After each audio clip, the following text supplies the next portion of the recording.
Recording in progress. तो आज पढ़ेंगे हम 35 नंबर से श्लोक को लेके 42 नंबर श्लोक। हाँ, तो कृष्ण भगवान अभी बताएंगे कि जो दिव्य ज्ञान मिल गया उसमें फायदा क्या होता है। 35 36 37 38 और उसके बाद जो है 39 नंबर श्लोक पढ़ेंगे।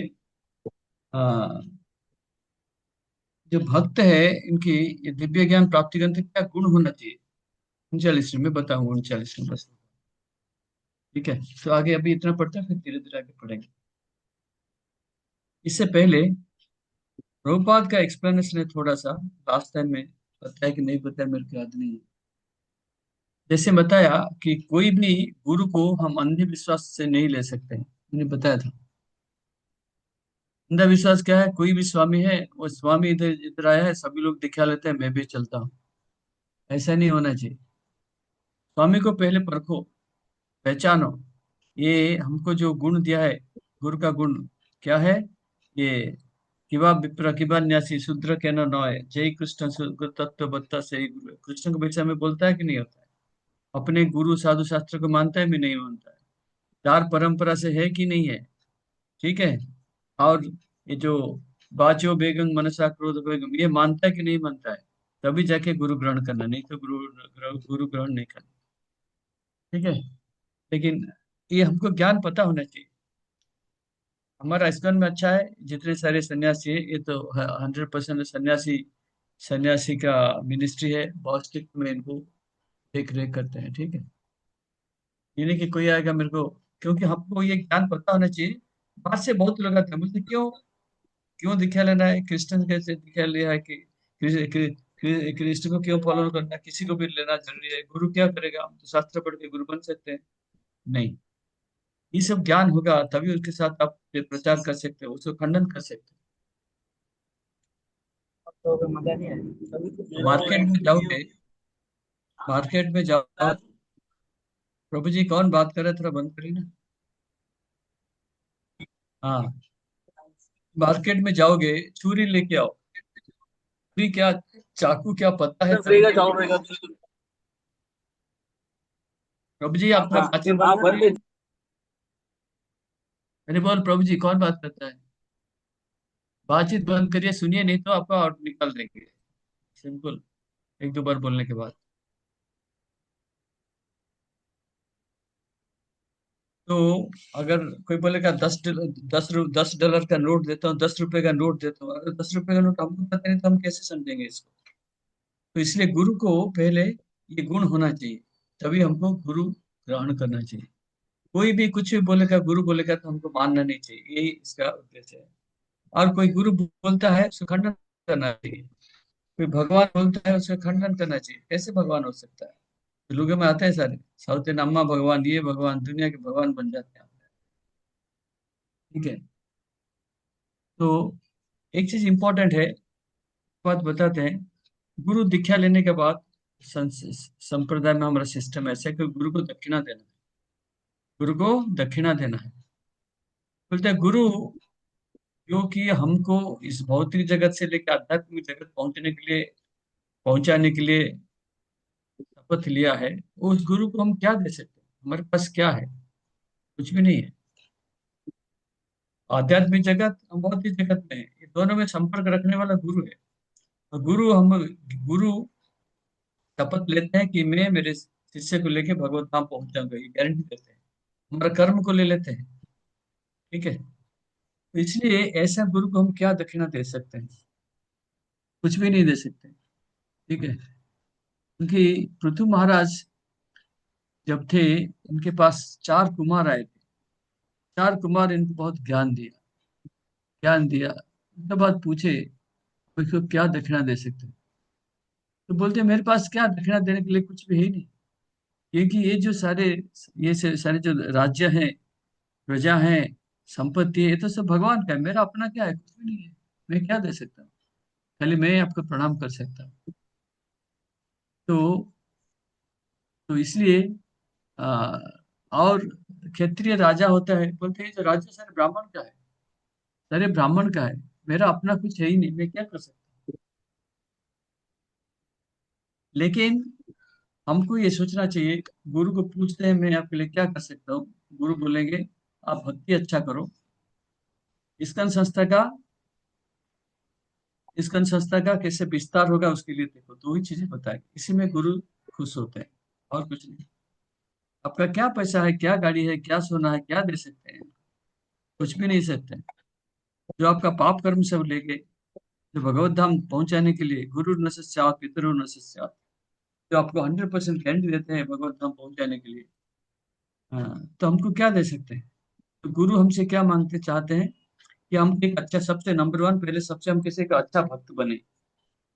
नंबर टू, कि हम प्रचार करें, इस्कॉन संस्था का विस्तार करें। ये दो ही चीजें हमसे गुरु से चाहते हैं, यही है गुरु दक्षिणा हमारे लिए। तो इसलिए तद्विधि प्रणिपातेन परिप्रश्नेन सेवया उपदेक्ष्यन्ते ते, सेवया सेवा करना, गुरु की सेवा करना। ठीक है।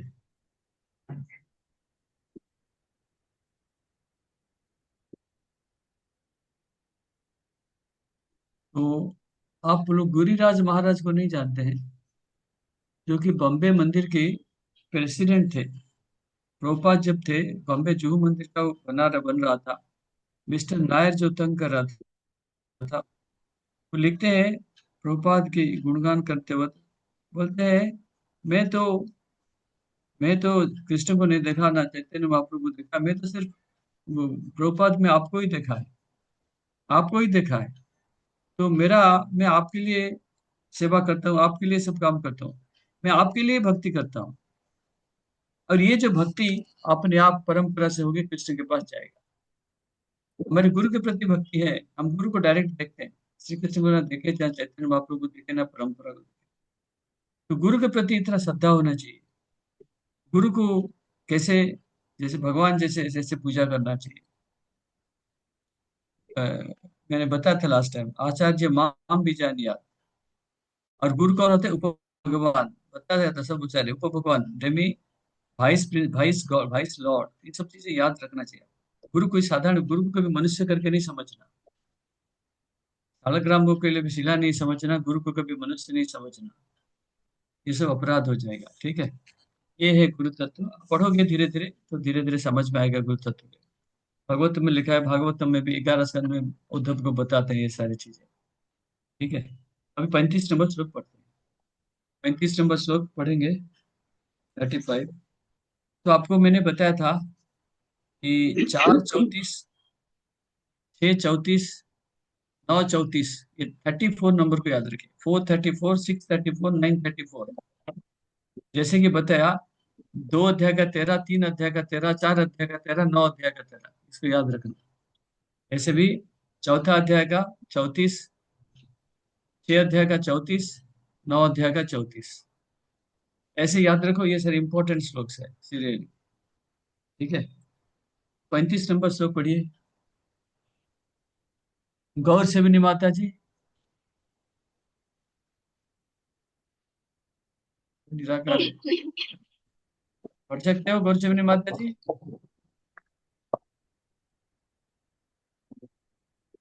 यस नो, अनम्यूट करके पढ़िए। हाँ हाँ, हरे कृष्णा प्रभु जी, प्रणाम। पढ़िए मैं पढ़िए। पढ़ नहीं सकती प्रभु जी, पढ़ी ओके, लिखी वेरी गुड, नहीं छोड़ हूँ। दे छोड़ दे छोड़ दे।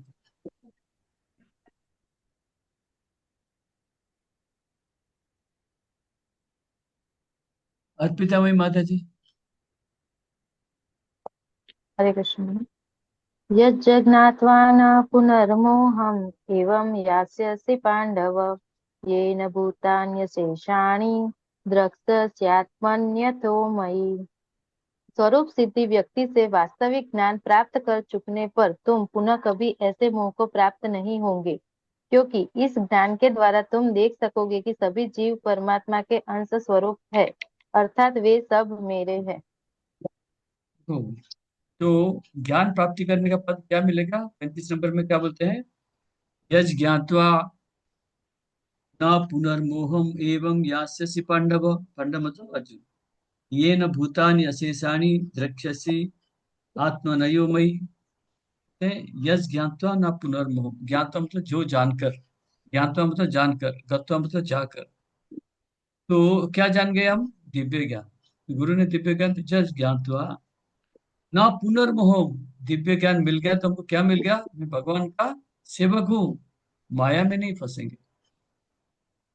इष्टम भूलिया जीव भोगवंचा करे, निकटस्थ माया तेरे झापुटिया धरे। दो चीजें हैं, कृष्ण के साइड में रहेंगे नहीं तो माया। कृष्ण का दास बन के रहोगे, माया कभी छू नहीं सकता। कृष्ण सूर्य सम, माया है अंधकार। जहां कृष्ण तहाँ नहीं माया अधिकार। ठीक है, कृष्ण सूर्य सम, माया है अंधकार। माया कभी श्री कृष्ण भगवान के सामने नहीं जा सकती, माया हमेशा इनके पीछे रहती है। ठीक है, तो ये सब तो भगवान की ज्ञान मिल गया, भगवान के दास बन गए तो माया में मोह में कभी फंसोगे नहीं, माया के अंदर फंसोगे नहीं। पुनर्मोहम एवं यस्य पांडव ये न भूतानि अशेषाणि। अब किया जानेगे ना, हम जानेंगे जितने सारे जीव है भगवान के अंश है। ममेव अंश जीवो लोके जीवभूत सनातन मनस्स्थान इंद्रियाणि प्रकृति स्थानी कर सकते। 15 अध्याय का। हाँ, क्या बोलते हैं ममेव अंश जीवो लोके, जितना सारे जीव है भगवान का अंश है। तो ये दो चीजें हमको अच्छी तरीके से समझना है, तभी हम माया में कभी नहीं फंसेंगे। तो हमको देखना चाहिए, कोई भी चीज आता है, ये आप देख लीजिए चीजें कि ये मेरे को कृष्ण भक्ति में ले जाएगा या नहीं लेगा, इससे दूर रहिए। अगर कृष्ण भक्ति में अनुकूल है उसको ग्रहण करिए, कृष्ण भक्ति में अनुकूल नहीं है इसको त्याग दीजिए। बस सिंपल दो ही चीजें याद रखना। कोई भी चीज हो, ठीक है, सैटरडे को इस्कॉन का प्रोग्राम भी चलता है, बाहर भी खाना पीना, राम कथा बाहर चलता है, वो क्या बोलते हैं सुंदरकांड चलता है। देखो अभी मेरे को कहाँ जाना है? रामकांड वाले वो अपना बताते हैं, भगवान के बारे में बताएंगे, लेकिन वो प्योर भक्त नहीं है, परंपरा से नहीं आए। तो आपको डिसाइड करना है मेरे को कहाँ जाना है। गरबा समय में इधर गरबा भी चलता है, वहां कथा भी चलता है हमारा। तो गरबा में जाना है, कथा में जाना है, डिसाइड कैसे करोगे? ये मेरे को भक्ति में ले जाएगा क्या? अगर जाना है तो 5 मिनट नमस्कार करके आ जाओ। ये मेरे को भक्ति में ले जाएगा क्या? तभी मैं चाहता हूँ, भक्ति में नहीं लेना था, दूर रहो उसमें से। सिंपल डिस्टिंक्शन, कोई इससे बड़ी सोचने का नहीं।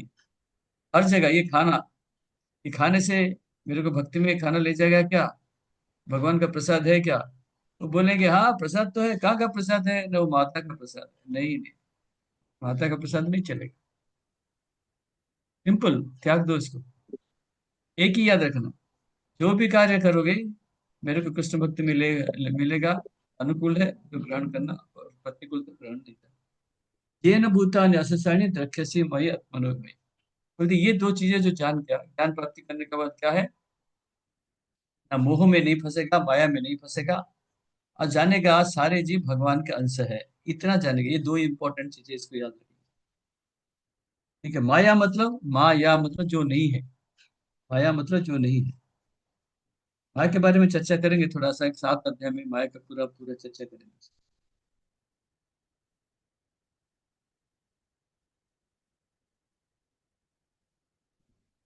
तो ये जो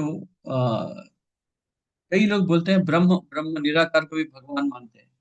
ये भगवान का निराकार जो ब्रह्म भगवान नहीं है, परमात्मा भगवान नहीं है। निराकार जो ब्रह्म है भगवान का अंश है ये। जैसे सूर्य की किरण होता है, ये किरण है, ये भगवान नहीं है, इसको समझ लीजिए। और परमात्मा भी भगवान नहीं है, परमात्मा ही भगवान के ब्रह्मेति परमात्मा थी भगवान इति मन्य थे। और जितने सारे अवतार है, विस्तार है, भगवान नहीं है। अवतार बताया, 6 किस्म का अवतार बताया था आपको। विस्तार है, विस्तार भी है, प्रद्युम्न अनिरुद्ध संकर्षण वासुदेव, ये सब विस्तार है, लेकिन ये भगवान नहीं है। ये भगवान का बराबर है। अवतार जितने आते हैं भगवान को कर सकते हैं पूजा, लेकिन भगवान श्री कृष्ण है। कृष्णस्तु भगवान स्वयं, इसको याद रखें। विस्तार जो है, राम, नरसिंह, वामन, ये सारे अवतार है।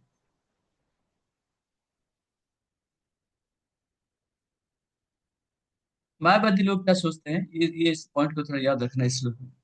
मायावादी क्या लोग सोचते हैं जब कृष्ण अनेक अनेक अवतार में आते हैं, अनेक अनेक विस्तार हो जाते हैं, इनका शक्ति नष्ट हो जाता है।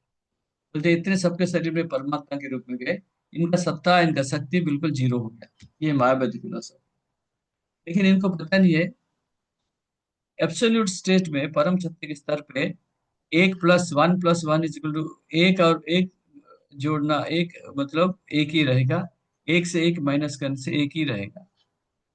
कृष्ण को कैसे समझ में जाएगा? ऐसा कैसे समझोगे इसको? श्री कृष्ण भगवान जब रासलीला करते थे, कितने कृष्ण थे उस टाइम? ये तो एक ही कृष्ण ना।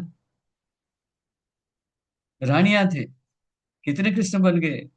सभी का घर, सभी रानी के पास एक एक रात हो रहते थे। तो ये कृष्ण, ये तत्व है, ये अचिंत्य भेदाभेद तत्व है। तो ये नहीं सोचना परमात्मा के रूप में चले गए तो कृष्ण की सत्ता खत्म हो जाएगा, जीरो हो जाएंगे, ऐसा नहीं।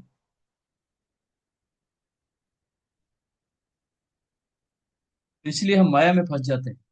लेकिन जब दिव्य ज्ञान मिलेगा, गुरु से दिव्य ज्ञान लेंगे, इसको माया में नहीं रह सकते।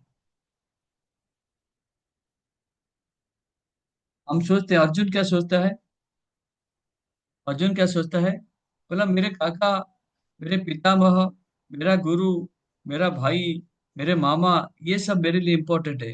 कृष्ण सामने बैठे हैं, ये इम्पोर्टेंट नहीं, इसलिए तो युद्ध नहीं कर रहा है। इसलिए युद्ध नहीं कर रहा है, ये माया है। हम भी फंसे हैं ये माया में।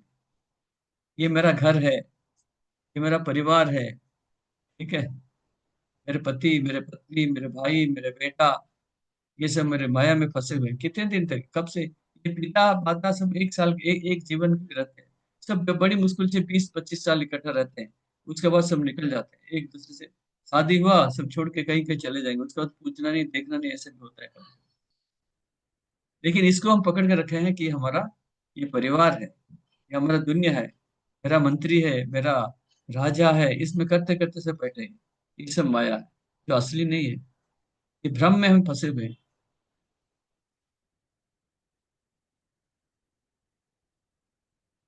तो जो जीव है, भगवान की अंश है, इनका एक उद्देश्य होता है। क्या उद्देश्य? ना भगवान की सेवा करना, भगवान की सेवा करना। चाहे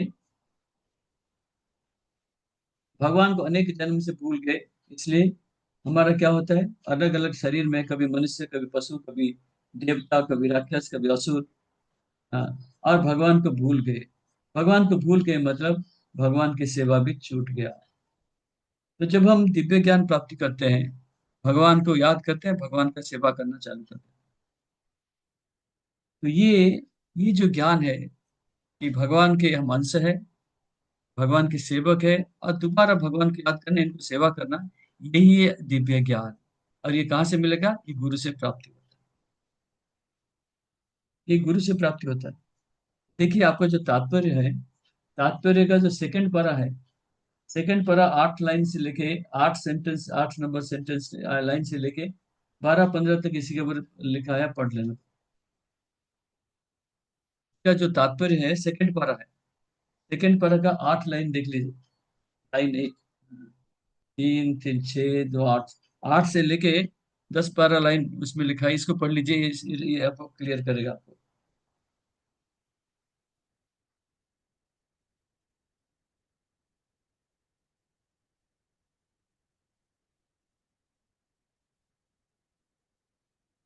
तो अलग अलग परिस्थिति में, अलग अलग शरीर में हम भगवान को पूरा भूल गए, और वापस मनुष्य शरीर में भी ये संभव हो सकता है।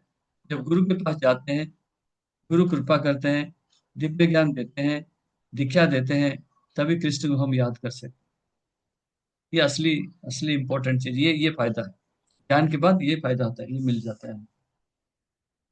तो इसमें लास्ट में लिखे, लास्ट सेंटेंस, लास्ट 2 सेंटेंस पढ़िए कोई हिंदी में। लास्ट 2 सेंटेंस पढ़िए, हाँ, थोड़ा ऊपर करिए मुझे। किंतु जब ऐसे मोहग्रस्त जीव कृष्ण भावनामृत में स्थित होते हैं तो यह समझा जाता है कि वे मुक्ति पथ पर है, जिसकी पुष्टि भागवतम में की गई है। मुक्ति ही त्यान्य यथा रूपम स्वरूपेण व्यवस्थित ही। मुक्ति का अर्थ है कृष्ण के नित्य दास रूप में कृष्ण भावनामृत में अपनी स्वाभाविक स्थिति पर होना। हाँ, क्या बोलते हैं, मुक्तिर्हितन्यथा रूपम स्वरूपेण व्यवस्थिति। ये वार आता है स्वरूप। स्वरूप क्या है, हमारा रूप कैसा है, जीवेर स्वरूप है। हाँ बोलिए बोलिए। नित्य कृष्ण जीवेर दास। नित्य नित्य कृष्ण दास। कृष्ण दास, ये श्लोक है ये। अभी ये समझ में आया? जीवेर स्वरूप है नित्य कृष्ण दास। इसमें क्या बोलते हैं ना, मुक्तिर्हितन्यथा रूपम। मुक्ति मतलब क्या है, भौतिक जगत का तीन गुण से परे होना है। जिसके बाद पता चलेगा मुक्तिर्हितन्यथा रूपम स्वरूपेण व्यवस्थित। स्वरूप क्या है, मैं कृष्ण का दास हूँ, ये है हमारे स्वरूप। तभी जाके समझ में आता है। तीन गुण से जब हम परे जाएंगे, दिखा लेंगे, हाँ, तभी ज्ञान प्राप्ति होगा, तभी पता चलेगा कि लिबरेशन, मुक्ति मतलब तीन गुण से मुक्त बना है। ठीक है, तभी जाके पता चलेगा हमारा स्वरूप क्या है। हमारा स्वरूप, जीवेर स्वरूप है नित्य कृष्ण दास। इसी को याद रखना, जो नित्य कृष्ण दास या दिव्य ज्ञान, दोनों एक ही चीज है। नित्य कृष्ण दास या दिव्य ज्ञान दोनों एक ही है, अलग अलग भाषा में कहेंगे, लेकिन लेकिन चीज तो एक ही।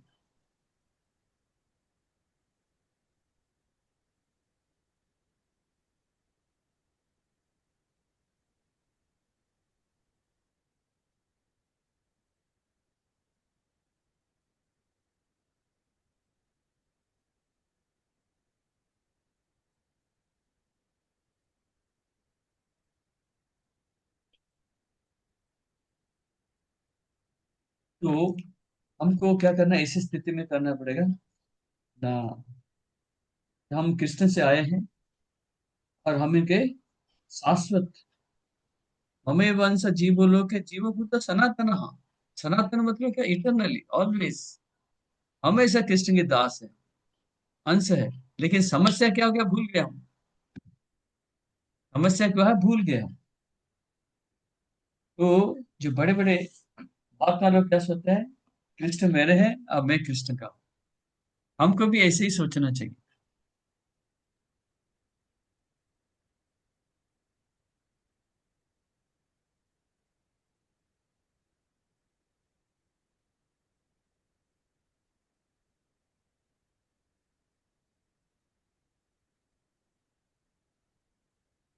तो मायावादी का, मायावादी फिलोसफी थोड़ा समझ लीजिए। मायावादी क्या सोचता है कि कृष्ण जब विस्तार होता है, परमात्मा और अलग अलग विस्तार होता है, इनका सत्ता नष्ट हो जाता है। सत्ता नष्ट हो जाता है, जीरो हो जाता है। कई कई सोचता है कृष्ण जो है एक ऐतिहासिक व्यक्ति है, अ, और इन पर से जो निराकार ब्रह्म को भी भगवान करके मानते हैं। ठीक है,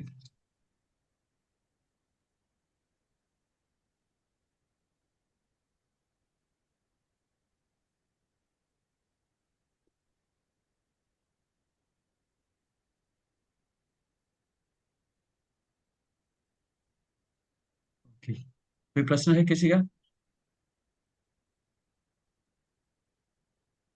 हरे हरे कृष्ण कृष्णा प्रभु प्रभु। जी। यस। ये फिर से बताइए ना कि मायावादी क्या सोचते हैं। मायावादी सोचते हैं कि कृष्ण भगवान का विस्तार हो गया। विस्तार अवतार सब होता है ना, और सबके शरीर में परमात्मा के रूप में चले गए, तो कृष्ण का जीरो हो गया, कृष्ण है ही नहीं, इनका सत्ता खत्म हो गया।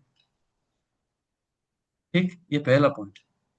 दूसरा पॉइंट, ये लोग क्या सोचते हैं ना,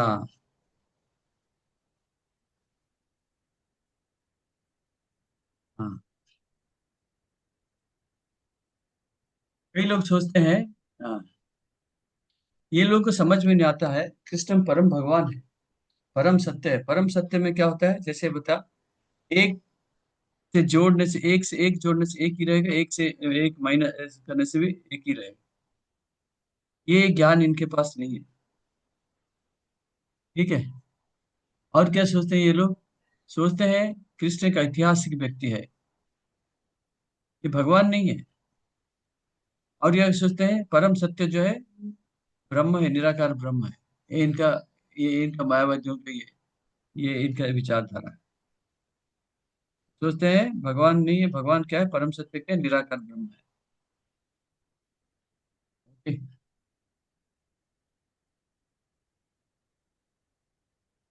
हो गया? अब समझ में आया हरे अभी? कृष्ण यस सोच। हाँ यस प्रभु जी। પ્રભુજી हाँ આપણે ભગવત સાક્ષાત્કાર આત્મ સાક્ષાત્કાર પરમાત્માનો સાક્ષાત્કાર તો આના વચ્ચેનો જે ડિફરન્સ આપણે બ્રહ્મ પરમાત્મા અને ભગવાન વિશે જે જાણ્યું તે જ એમનો સાક્ષાત્કાર કેવી રીતનો હોય છે પ્રભુજી એમાં? देखो, हमारे शास्त्र में परमात्मा साक्षात्कार नहीं लिखा है। હમ. आत्म साक्षात्कार, भगवत साक्षात्कार। आत्म साक्षात्कार, भगवत साक्षात्कार। आत्म साक्षात्कार मतलब मैं शरीर नहीं हूँ, मैं आत्मा, ये आत्म साक्षात्कार।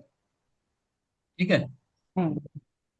और भगवान के मैं सेवक हूँ, मैं दास हूँ, ये भगवत साक्षात्कार।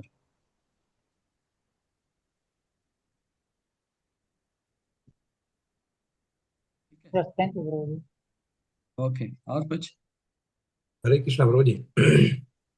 भगवत साक्षात्कार क्या है बोले प्रभु जी? भगवत साक्षात्कार भगवान के साथ हम आत्मा, हम शरीर नहीं, आत्मा, ये आत्म साक्षात्कार। भगवान के साथ इससे ऊपर जाते हैं, आत्मा के साथ ही मेरा संपर्क है, लेकिन आत्मा के स्तर में कुछ कार्य हम कर ही नहीं सकते। चलिए, ज्ञान होना चाहिए, लेकिन असली कार्य कैसे? तो भगवान के स्तर पे हम भगवान के शिष्य है, भगवान के सेवक है, भगवान के साथ हमारा संपर्क क्या है, ये भगवत साक्षात्कार। हाँ, यस प्रभु जी।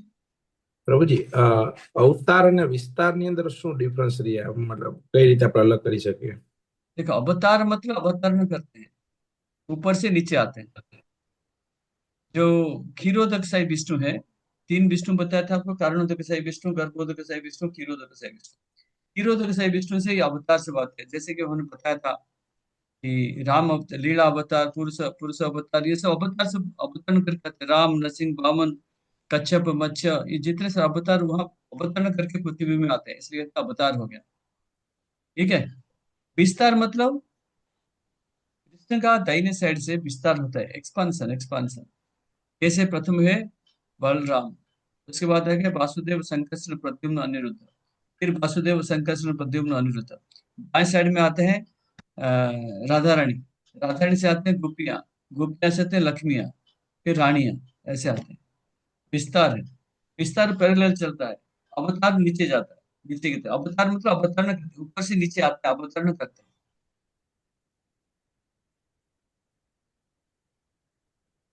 हरे कृष्ण प्रभु जी। यस।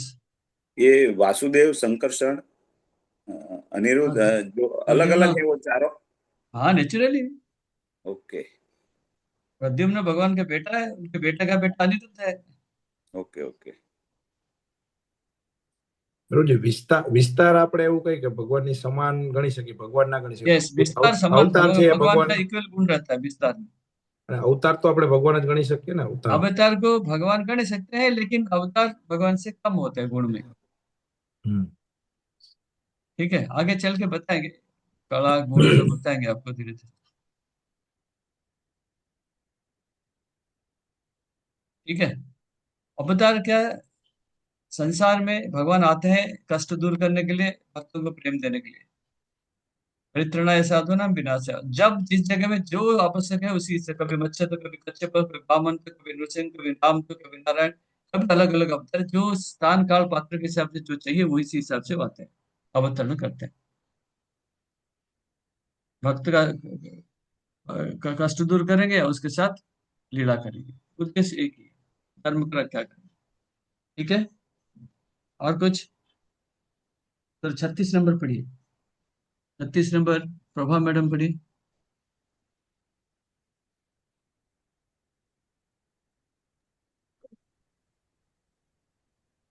अपि चेदसि पापेभ्यः सर्वेभ्यः पापकृतं सर्वज्ञानप्लवेनैव व्रजिन्नं संतरिक्षसि।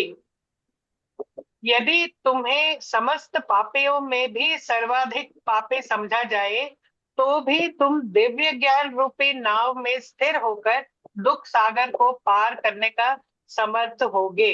देखो कितना सरल श्लोक है, देखा? क्या बहुत बोलते हैं? अभी चेदसि पापेभ्यो हो, अभी चेदसि पापेभ्यो सर्वेभ्यो पापकृत्तमः, सर्वं ज्ञान प्लवेनैव वृजिनं सन्तरिष्यसि, वृजिनं सन्तरिष्यसि।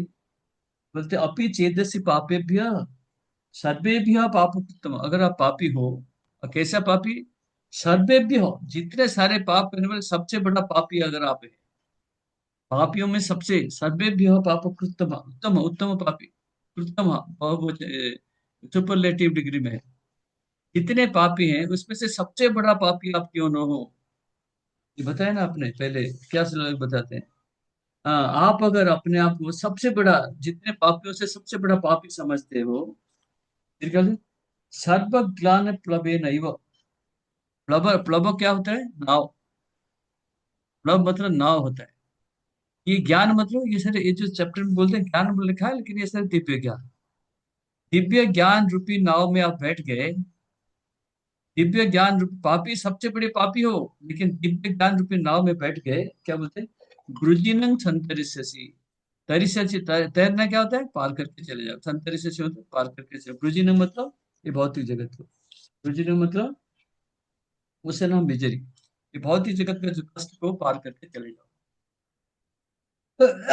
तो दिव्य ज्ञान कैसे देख लीजिए, अगर दिव्य ज्ञान मिल गया आपको, इतना से पापी से भी बड़ा पापी क्यों न हो, दिव्य ज्ञान रूपी नाव में बैठ गए आप, ये भौतिक जगत का कष्ट को पार करके भगवत धाम चले जाओ।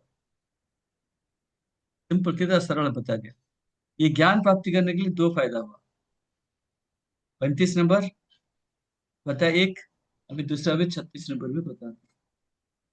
35 नंबर बोलते मोह में नहीं फंसोगे और मेरे पास आओगे। यहाँ बोलते हैं क्या है ना, ये जो भौतिक जगत की कष्ट है उससे पार करके चले जाओ, भौतिक जगत के कष्ट से पार करके चले जाओ। तो कहते हैं प्रभुपाद फर्स्ट लाइन में कहते हैं कि हमारे जो, आप पढ़िए फर्स्ट लाइन, पहला लाइन पढ़िए थोड़ा सा, पूरा पारा पढ़ लीजिए, फिर हिंदी में पढ़िए पारा पूरा। श्री कृष्ण के संबंध में अपने स्वाभाविक स्थिति का सही सही ज्ञान इतना उत्तम होता है कि अज्ञान सागर में चलने वाले जीवन संघर्ष से मनुष्य तुरंत ही ऊपर उठ सकता है। ये भौतिक जगत कभी कभी अज्ञान सागर मान लिया जाता है, तो कभी जलता हुआ जंगल। सागर में कोई कितना ही कुशल तैराक क्यों न हो, जीवन संघर्ष अत्यंत कठिन है। यदि कोई संघर्षरत तैरने वाला को आगे बढ़कर समुद्र से निकाल लेता है, तो वह सबसे बड़ा रक्षक है। भगवान से प्राप्त पूर्ण ज्ञान मुक्ति का पंथ है। कृष्ण भावनामृत के नाव अत्यंत सुगम है, किंतु उसी के साथ साथ अत्यंत उदात्त भी है। हाँ, तो क्या बोलते हैं, हम तो भौतिक जगत में समुद्र में जैसे तैर रहे हैं, फंस रहे हैं। ऊपर से कौन आते हैं? गुरु महाराज आते हैं, और कौन नाव लेके आते हैं? ज्ञान ज्ञान ज्ञान, ज्ञान प्लवे नाव बोलते हैं। ज्ञान रूपी, दिव्य ज्ञान रूपी नाव में आते हैं। ज्ञान ज्ञान प्लवे नहीं हो, ज्ञान रूपी दिव्य ज्ञान के नाव भेजते हैं, उसमें वो बैठते हैं, भगवत धाम चलते हैं। तो देखिए ये ज्ञान कैसी, दिव्य ज्ञान, दिव्य ज्ञान देखिए कितने कितने फायदेमंद है, कितना इंपॉर्टेंट है हमारे लिए। सिंपली इतना रखना, ये ज्ञान करता है, ज्ञान रूपी नाव में बैठोगे आप, भगवत धाम संतरी से ही भौतिक जगत का कष्ट को पार करके आराम से जा सकते हो।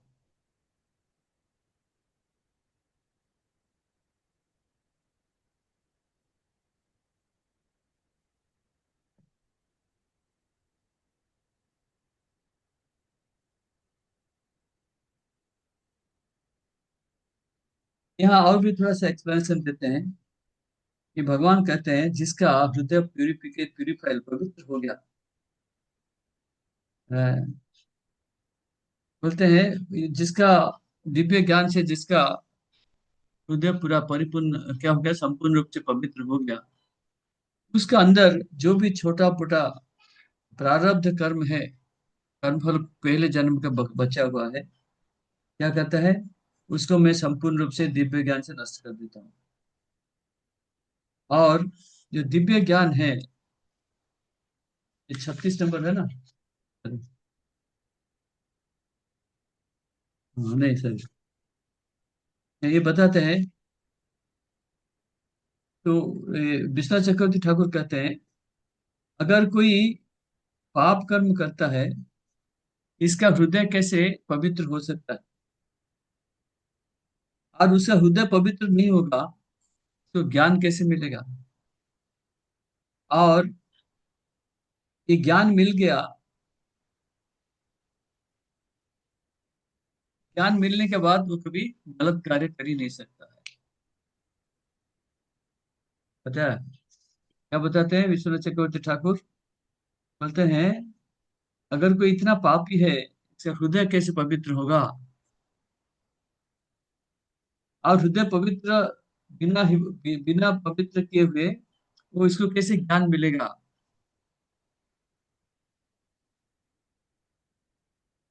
और उसको ज्ञान मिलने के बाद ये कैसे भगवत धाम जा सकता है? इनका प्रश्न है। तो ये नेक्स्ट उसका दूसरा 37 नंबर में उसका उत्तर देते हैं। तो देखिए कृष्ण भावनामृत का इतना शक्ति है। देखिए खाली गुरु से ज्ञान लिया, इतना दिव्य ज्ञान क्या क्या कर सकता है आपको। ठीक है, कोई प्रश्न है 36 नंबर में?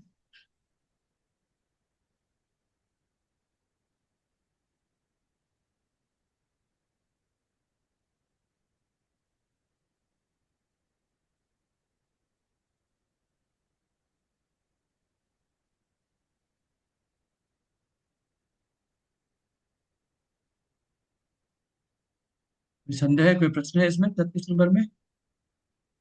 नहीं है। ओके, 37 नंबर पढ़िए, अतुल विष्णु प्रभु। हरे कृष्ण प्रभु।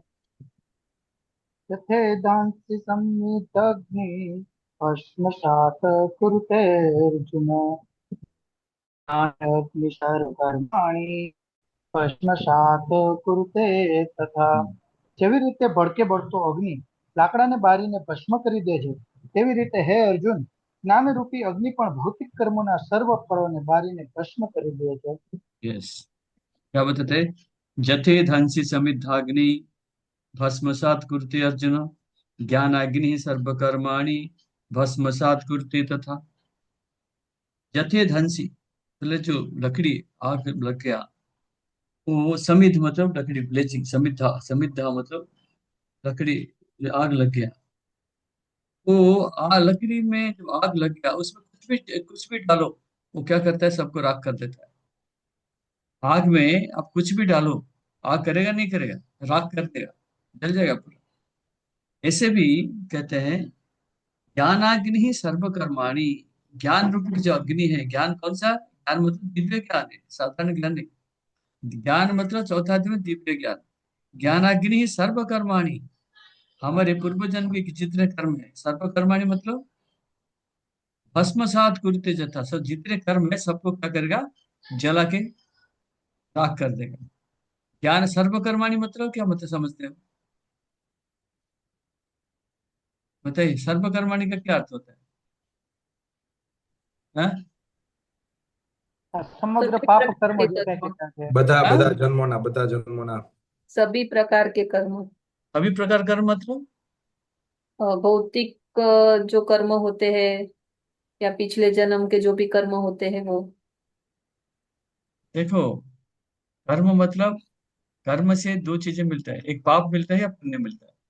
करेक्ट? कर्म फल में क्या, गलत कर्म करोगे तो पाप मिलेगा, अच्छे कर्म से फल को पुण्य मिलेगा। ये दोनों कर्म को नष्ट कर देगा। आपका पुण्य है, पाप है, दोनों को नष्ट कर देगा। ये नहीं सोचना खाली पाप को नष्ट करेगा, इसलिए लिखा है सर्वकर्माणि। कर्म खाली नहीं बोलते, पाप कर्माणि करके नहीं बताया भगवान, सर्वकर्माणि। आपका पाप को भी, पाप का जो कर्म को नष्ट होगा, अब पुण्य कर्म का जो फल है उस कर्माणि मतलब कर्म फल। कर्म तो कर लिया आपने, उसका फल जो है, कर्म को तो नष्ट नहीं कर सकता ना। कर्म तो कर लिया आपने पिछले जन्म में, उसका जो फल अभी है, पाप कर्म का फल भी पुण्य कर्म का फल ही, सभी कर्म का फल को आपको नष्ट कर देंगे। बोलते ये तो आप सोचे ये तो गड़बड़ हो गया। पाप कर्म तो ठीक था, पुण्य कर्म को नष्ट हो गया तो क्या फायदा हुआ हमारा? नहीं फायदा। देखो, पाप कर्म भी आपको बंधन में बांधेगा, पुण्य कर्म भी आपको भौतिक जगत में छोड़ के बांध के रखेगा, भौतिक जगत से जाने नहीं देगा। ऐसे बताते हैं, कहते हैं सत्व गुण, रज गुण, तम गुण। गुण मतलब क्या होता है? गुण का अर्थ क्या होता है? गुण क्या होता है? प्रकृति गुरु प्रभु जी, प्रकृति के प्रकृति 3 गुण। नेचर। गुण, गुण रस्सी मतलब क्वालिटी, रस्सी। गुण मतलब रस्सी रस्सी, रस्सी रस्सी, रज्जू, रोप रोप।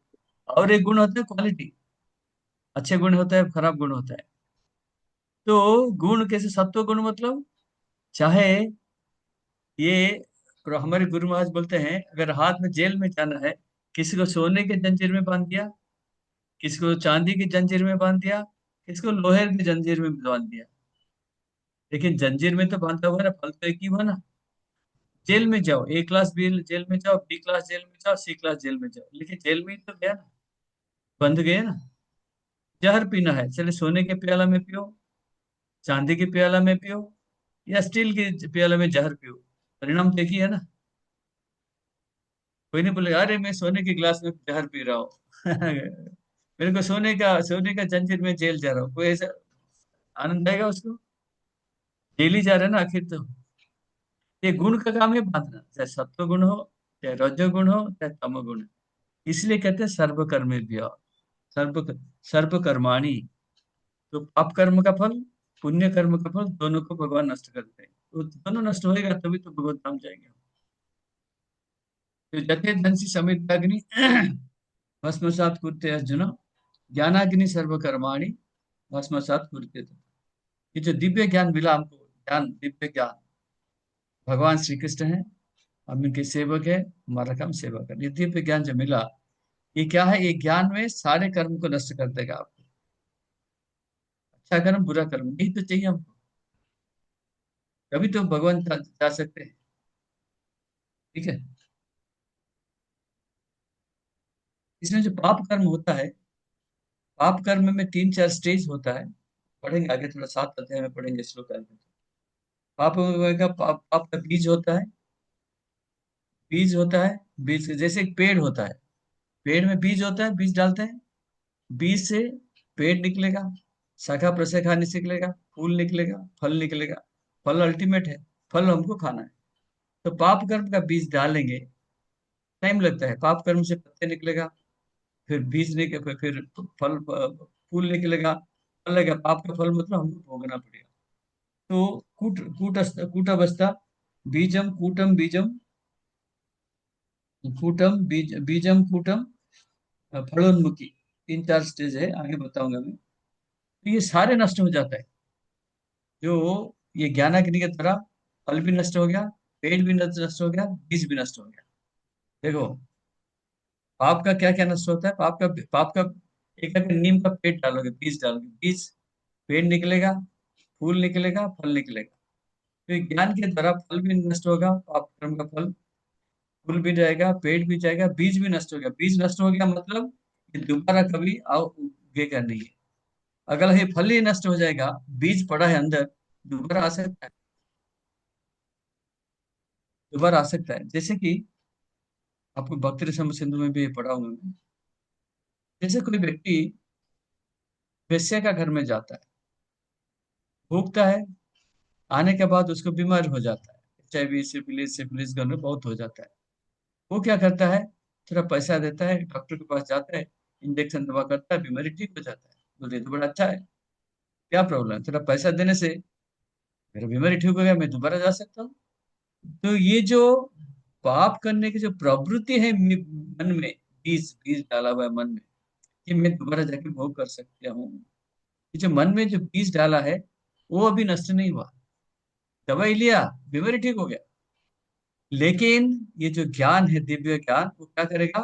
मन के अंदर जो भोग करने की जो भोग करने की जो इच्छा है, उसको नष्ट कर देगा। इसको कहते हैं बीज। ये कहते हैं सर्व ज्ञान प्लवे नैव संतरिष्यसि सर्व कर्माणि, ये कर्माणि, पाप कर्म का जो बीज को भी नष्ट कर देगा।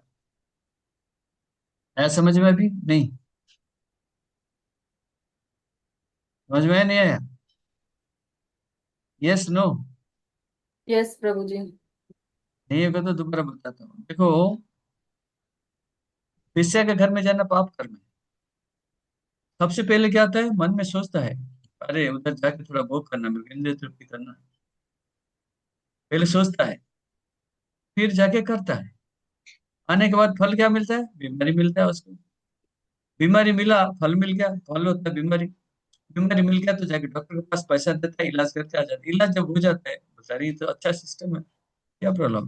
पैसा देने से बीमारी ठीक हो गया, फिर दोबारा जाता हूँ, दोबारा जाके भोग करता है, दोबारा बीमारी, दोबारा डॉक्टर के पास जाता है।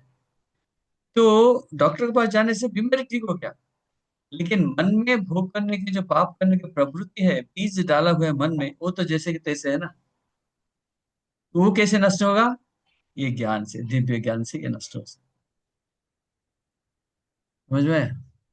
पेड़ होता है, कोई भी पेड़, पेड़ को हम जड़ से काट देंगे, काट दिया, लेकिन जड़ तो है ना, जड़ से दोबारा आ जाएगा टहनिया।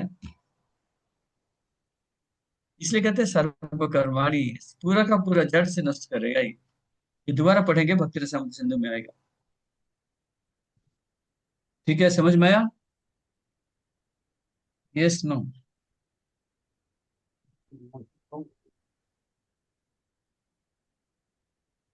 कोई प्रश्न है, पूछिए।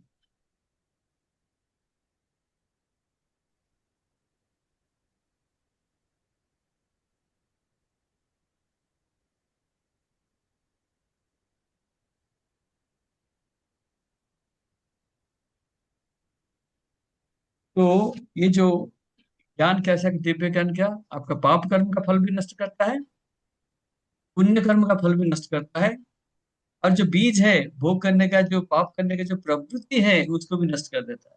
तो इसलिए कोई चिंता नहीं। यह है सर्वकर्माणि का अर्थ ये होता है। यस।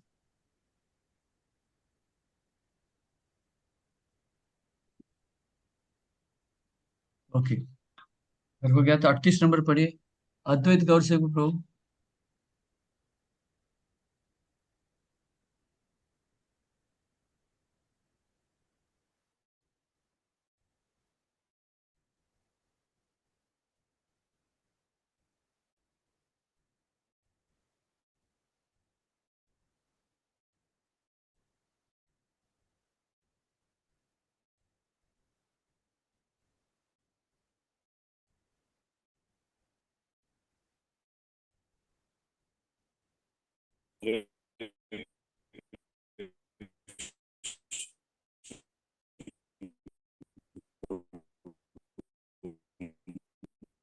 माता जी।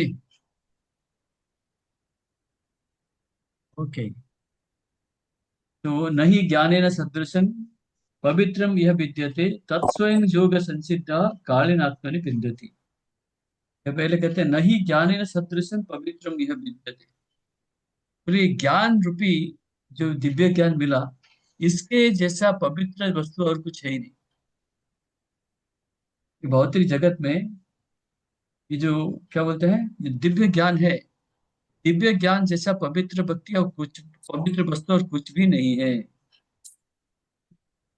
और क्या बोलते हैं, ये जो ज्ञान है सारे योग की परिपक्व फल है। संसिद्धि बोलते हैं ना, सिद्धि सिद्धि, योग संसिद्ध, सिद्ध सिद्धि बोलते हैं ना, सिद्धि सब अष्ट सिद्धि नवनिधि बोलते हैं ना। जितने सारे सिद्धि है, सबके सिद्धि का परिपक्व फल होता है, क्या है ना, ये ज्ञान प्राप्ति, क्या होता है, दिव्य ज्ञान प्राप्ति करना। और अज्ञान ही, अज्ञान ही बंधन के कारण है, और ज्ञान ही मुक्ति के कारण है। जैसे हमने बताया था कि कृष्ण सूर्य सम माया है अंधकार, जहाँ कृष्ण है तहाँ माया नहीं, जहाँ सूर्य है तहाँ माया नहीं अधिकार। ऐसे ही बोलते हैं, हमको बंधन का कारण क्या है, भौतिक जगत में क्यों बंधन फंसते हैं? अज्ञानता। अज्ञानता है, इसलिए पाप करने का प्रवृत्ति मिलता है। कहाँ से आता है पाप करने का प्रवृत्ति? अज्ञानता। हम भगवान, हमको भगवान का अंश है, जीव है, अंश है, सेवक है, भगवान की सेवा करना है, लेकिन हम इंद्रिय तृप्ति के लिए जाते हैं, वैश्य के पास बारंबार जाते हैं, ये अज्ञानता है। तो बंधन का कारण, कष्ट का कारण क्या है? पाप का कारण अज्ञान था, ज्ञान था। और जब ये ज्ञान मिल गया, ज्ञान कौन सा है? दिव्य ज्ञान मिल गया, ये मुक्ति का कारण है। दिव्य ज्ञान मुक्ति का कारण रास्ता बता दिया, तो गुरु देके चले गए हम। गुरु जब बताए दिव्य ज्ञान, गुरु क्या क्या चीजें करते हैं, 8 चीजें बताया था कथा। पाप नष्ट करते हैं, मंत्र सिद्धि करते हैं, भगवान भगवत धाम में लेके जाते हैं, और 8 चीजें आपको पूरा का पूरा बताया। तो ये जो ज्ञान है भक्ति का चरम चरम सीमा है। और जो भक्ति जो जो जो दिव्य ज्ञान में पहुंच गया, इसको और कहीं शांति के लिए ढूंढने का आवश्यकता नहीं। क्या बोलते हैं? कालेन आत्मनि तत्त्वेन जोग संचितम कालेन आत्मनि विद्धि। कालेन मतलब इन कोर्स ऑफ टाइम।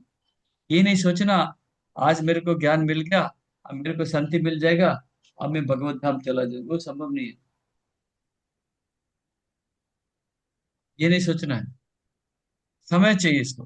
क्या चाहिए? समय चाहिए। समय चाहिए, समय में ऐसे होगा सर। ये सोचना नहीं मेरे को दिखा हो गया, दिव्य ज्ञान मिल गया, अभ्यास हो गया, तो फिर मैं चलता हूँ, अभी कुछ भी कर सकता। नो। जैसे कि एक हरा आम का मैं एग्जांपल देता हूँ, ग्रीन मैंगो। हरा आम कैसा होता है? मार्च महीने में छोटा सा होता है, खट्टा होता है, हरा होता है। लेकिन जैसे जून महीना हो जाएगा, वो कैसा हो जाएगा? बड़ा हो जाएगा, और ये पीला कलर हो जाएगा, खुशबू आएगा, और टेस्टी बन जाएगा। खाली इसको क्या करना है? 3 महीने तक पेड़ में लगे रहना है। इन 3 महीने तक पेड़ में टिके रहना है। और निकल गया पेड़ से, खत्म। हमको भी क्या करना चाहिए? कालेनाथ विन्दति। हमको कृष्ण भावना रूप में फिक्स होकर रहना ही खाली। आज छोड़ के चले गए, फिर तो पतन हो गया हमारा। छोड़ के नहीं जाना, समय आएगा। कालेनाथ बन भी जैसे जैसे धीरे धीरे आगे चलेंगे हम, परिपक्व अवस्था आएगा, और हम भगवत धाम जाएंगे। इसके प्रति कोई संदेह नहीं होना चाहिए, और इसको कोई छोड़ के नहीं जाना चाहिए इसको हमको। ये यही बताते हैं। कालेनाथ बन, कालेना मतलब समय आने पर आप भी रहोगे, धीरे धीरे आपको भी भक्ति परिपक्व अवस्था आएगा। आप भी चाहोगे निष्ठा प्रेम तक आप भी जाओगे। 100% श्योरिटी है। खाली आपको क्या करना? भक्तों के संग में रहना। किसको में रहना? भक्तों के संग में रहना।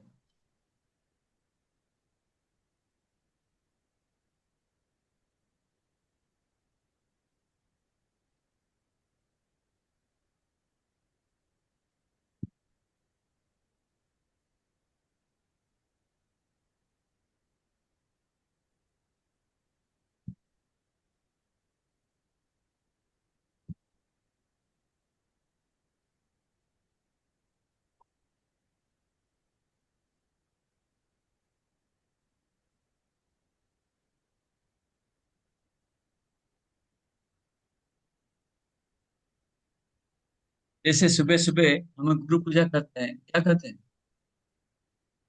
हाँ, गुरु पूजा क्या बोलते हैं? दिव्य ज्ञान हृदय प्रकाशित। हाँ, दिव्य ज्ञान हृदय प्रकाशित। ये क्या करना चाहिए हमको? रहना है खाली। भक्ति करते रहो, करते रहो, करते रहो। दिव्य ज्ञान हृदय प्रकाशित। आप ऐसा करो। और इसका एक हिंदी किताब वो पढ़ लीजिए ना, परपट बहुत छोटा है, तात्पर्य पढ़ लीजिए। हिंदी किताब किसके पास है? तात्पर्य पढ़िए। प्रभु जी मैं पढ़ो। हाँ हरे कृष्णा प्रभु जी। हाँ। जब हम दिव्य ज्ञान की बात करते हैं तो हमारा प्रयोजन आध्यात्मिक ज्ञान से होता है। माता जी, अच्छा, निसंदेह ये दीप्ति राधिका माता जी 38 नंबर दिखाए, शांति 37 38 दिखाई। ऊपर करिए इसको और थोड़ा। 38, हाँ। मैं सही पढ़ रही हूँ ना प्रभु जी? 1 मिनट। हाँ पढ़िए। हाँ। जब हम दिव्य ज्ञान की बात करते हैं तो हमारा प्रयोजन आध्यात्मिक ज्ञान से होता है। निसंदेह दिव्य ज्ञान के समान कुछ भी उदात्त तथा शुद्ध नहीं है। अज्ञान ही हमारे बंधन का कारण है और ज्ञान हमारी मुक्ति का।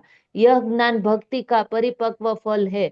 जब कोई दिव्य ज्ञान की अवस्था प्राप्त कर लेता है तो उसे अन्यत्र अन्यत्र शांति खोजने की आवश्यकता नहीं हो रहती, क्योंकि वह मन ही मन शांति का आनंद लेता रहता है। दूसरे शब्दों में ज्ञान तथा शांति का पर्यवसान कृष्ण भावनामृत में होता है। भगवत गीता के संदेश की यही चरम परिणति है। परिणति है। देखा, इसलिए बोलते हैं हमको कभी छोड़ के नहीं जाना। काले न मतलब ये काले न बिंदति, समय आने पर ये परिपक्व अवस्था में आ जाएगा, छोड़ के नहीं जाना है। दिव्य ज्ञान आपको भक्ति में लेके जाएगा, भगवत धाम लेके जाएगा।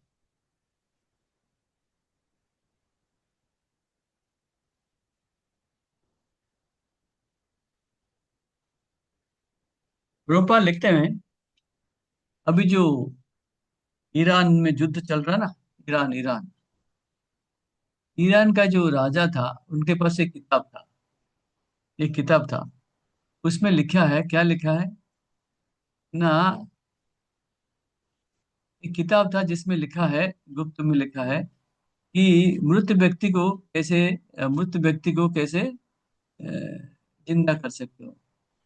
बोलते हैं कोई अमृत है जो कि जड़ी बूटी से बना हुआ है, और वो मिलता है कहाँ ना, भारत की पर्वतों में, बड़े बड़े पर्वतों में मिलता है।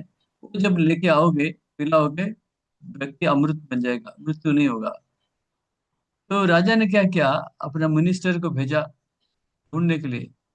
तो इस समय वो सारे जाके इंडिया में ढूंढता, मुनि ऋषियों को जाके ढूंढा, लेकिन कुछ समझ उसको समझ में नहीं आया, इस श्लोक का कुछ समझ, इसका अर्थ समझ में नहीं आया। और अल्टीमेटली आखिर में एक मुनि, एक ऋषि के पास गए, उन्होंने भी ढूंढा, लेकिन उन्होंने क्या बताया कि बोलते हैं रस रसपान करने के लिए बोलता है, बोलता है ये एक एक अल्लेगोरी, ये दृष्टांत दिया हुआ है, ये दृष्टांत दिया हुआ है, ये तुलना किया है। कैसे बोलते हैं कि जो हमारे भगवत गीता का ज्ञान है, भगवत गीता का ज्ञान का जो रस, इसको कहते हैं एलिक्सिर, अमृत।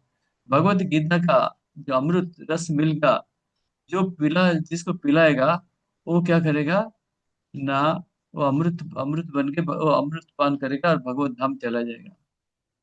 हाँ, तो इसलिए कहते हैं receive the dead intellect of, जो मृत व्यक्ति को जिंदा करेगा, मतलब ना मृत व्यक्ति मुद्दा मृत नहीं है, हमारा जो बुद्धि जो है वो पड़ा हुआ है, क्या, बुद्धि सब मरा हुआ पड़ा हुआ है। जैसे भगवत गीता का ज्ञान पाएंगे, बुद्धि हमारा प्रखर हो जाएगा, बुद्धि तेज हो जाएगा। बुद्धि तेज हो गया तो हमारा आध्यात्मिक ज्ञान बढ़ेगा। सो ये कहते हैं यह अमृत। देखो कैसे लिखा था, जैसे कि छुरी होता है, चाकू होता है, बारिश के दिन में बाहर रखो, ये क्या होता है, पूरा उसका धार खत्म हो जाता है, सब्जी नहीं काट पाता है। लेकिन उसको हम क्या करते हैं, लाके पत्थर में घिसते घिसते घिसते तेज कर देते हैं। ऐसे भी हमारा बुद्धि भी ऐसे ही पड़ा हुआ है, पूरा भरा हुआ पड़ा हुआ है। भगवत गीता का ज्ञान जब लेंगे, हमारा बुद्धि प्रखर होगा, तेज हो जाएगा, और भगवत धाम जाएंगे। तो ईरान का जो राजा था, उसमें लिखा है अमृत, लिखा है अमृत। आप बोलता है पर्वतों में लिखा, पर्वतों से, पेड़ पौधे से लिखा हुआ है, ऐसे लिखा था। तो इसमें लिखते हैं, बोलते हैं पेड़ पौधे क्या है,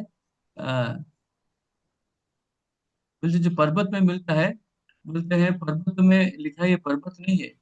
हाँ, और बोलते हैं ये क्या है भगवत गीता में जो लिखा हुआ है, ये जो बोलते हैं जो पेड़ पौधे हैं, भगवत गीता के जो लिखा हुआ है श्लोक है, इसको कहते हैं पेड़ पौधे। और उसमें से जो रस पान करते हैं, अ, लिखने का जो भगवत गीता का ज्ञान है, बोलते हैं मृत व्यक्ति का नहीं, हमारा जो बुद्धि मरा हुआ पड़ा हुआ है, स्वयं उसको जगा देगा और भगवत धाम लेके जाएगा। देखो कैसे कैसे ज्ञान दिया है, ईरान में सब लिखा हुआ है। समझ में आया, इसको नहीं आया समझ में?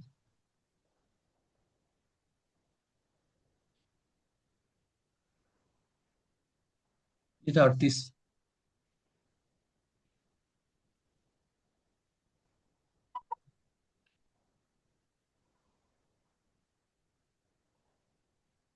इसमें दो चीजें इंपॉर्टेंट है, ये काले ने बताया मैंने, और नहीं ज्ञानेन सदृशं पवित्रम यह विद्यते तत्स्वयं योग संसिद्ध कालेन आत्मनि बिंदति। समय आने पर ये आ जाएगा, तो हमको छोड़ना नहीं, जाना नहीं, कि समय तक हमको इंतजार करना पड़ेगा इसका। ओके, ये प्रश्न है किसी का? जैसे आम टिका हुआ रहता है, 3 महीने में पका हुआ टेस्टी फल आता है, केसर आम। आप भी ऐसे बन जाओ।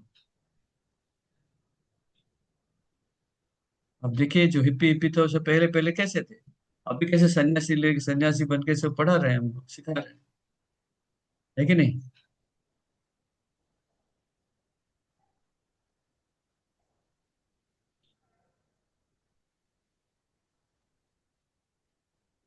यस, कोई प्रश्न है क्या? अगर नहीं है तो प्रणव भक्ति प्रभु 39 नंबर पढ़िए।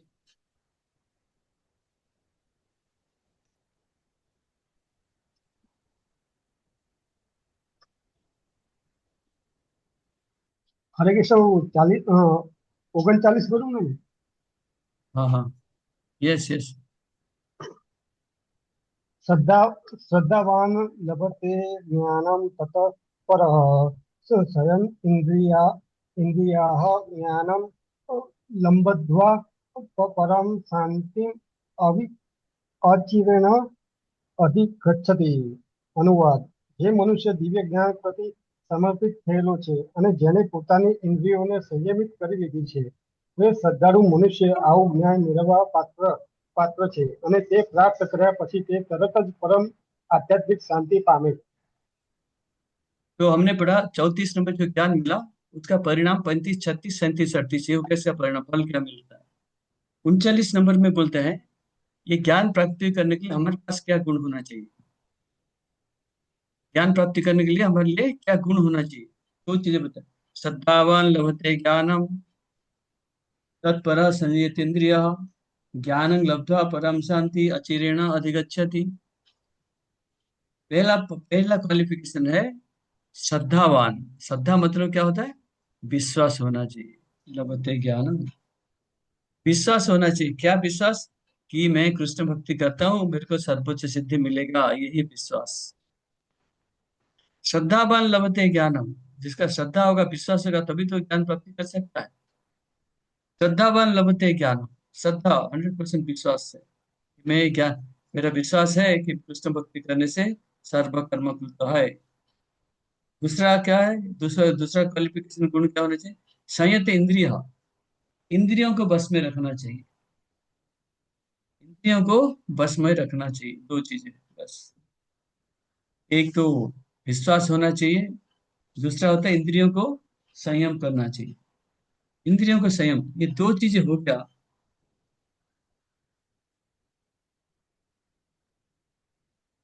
तो विश्वास क्या है कि मैं दूसरा अध्याय का 40 नंबर श्लोक में लिखा है, श्रद्धा शब्दे विश्वास कहे सुदृढ़ निश्चय कृष्ण भक्ति कैले सर्व कर्म कृत है।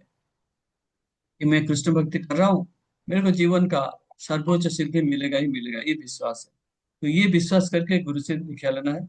और दूसरा कहना है संयत इंद्रिय, इंद्रियों को कंट्रोल में रखना है, 4 नियम को पालन करना है, इंद्रियों को कंट्रोल में करना है। ये दोनों चीजें करने से क्या करना है? हमको विश्वास होना चाहिए, यस मैं भक्ति शास्त्री करता हूँ, मेरे को भविष्य में निश्चय में कृष्ण भक्ति करके भगवत धाम जाऊंगा। मेरे मैं कृष्ण भक्ति करता हूँ, निश्चय रूप से मैं भगवत धाम जाऊंगा, ये विश्वास है, दृढ़ विश्वास।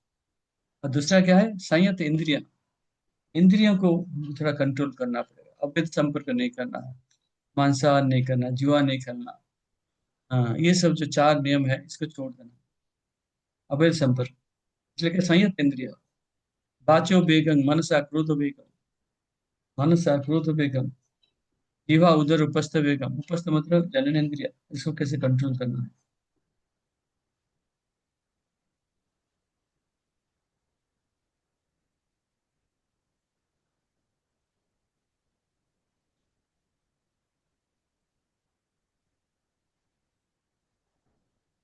तो क्या मिलेगा बोलते हैं ना, शांति परम शांति, ये दोनों चीजें करेंगे हमको परम शांति मिलेगा। शांति भौतिक जगत में मिलता है, परम शांति भगवान का स्थान में मिलता है। परम शांति अचिरेण अधिगच्छति। चीर मतलब लंबा समय तक, अचिरेण मतलब जल्दी से जल्दी, अचिरेण अधिगच्छति। चीर मतलब लंबा समय में मिलेगा, बोलते नहीं लंबा समय में नहीं। शांति कैसे? जल्दी से जल्दी शांति मिलेगा आपको, अचिरेण जल्दी से जल्दी, अचिरेण अधिगच्छति। परम शांति मतलब भगवत धाम में परम शांति मिलेगा आपको, जल्दी से जल्दी आप जा सकते हैं। ये नहीं कि 10 जन्म 12 जन्म के बाद मिलेगा, ऐसा नहीं करना।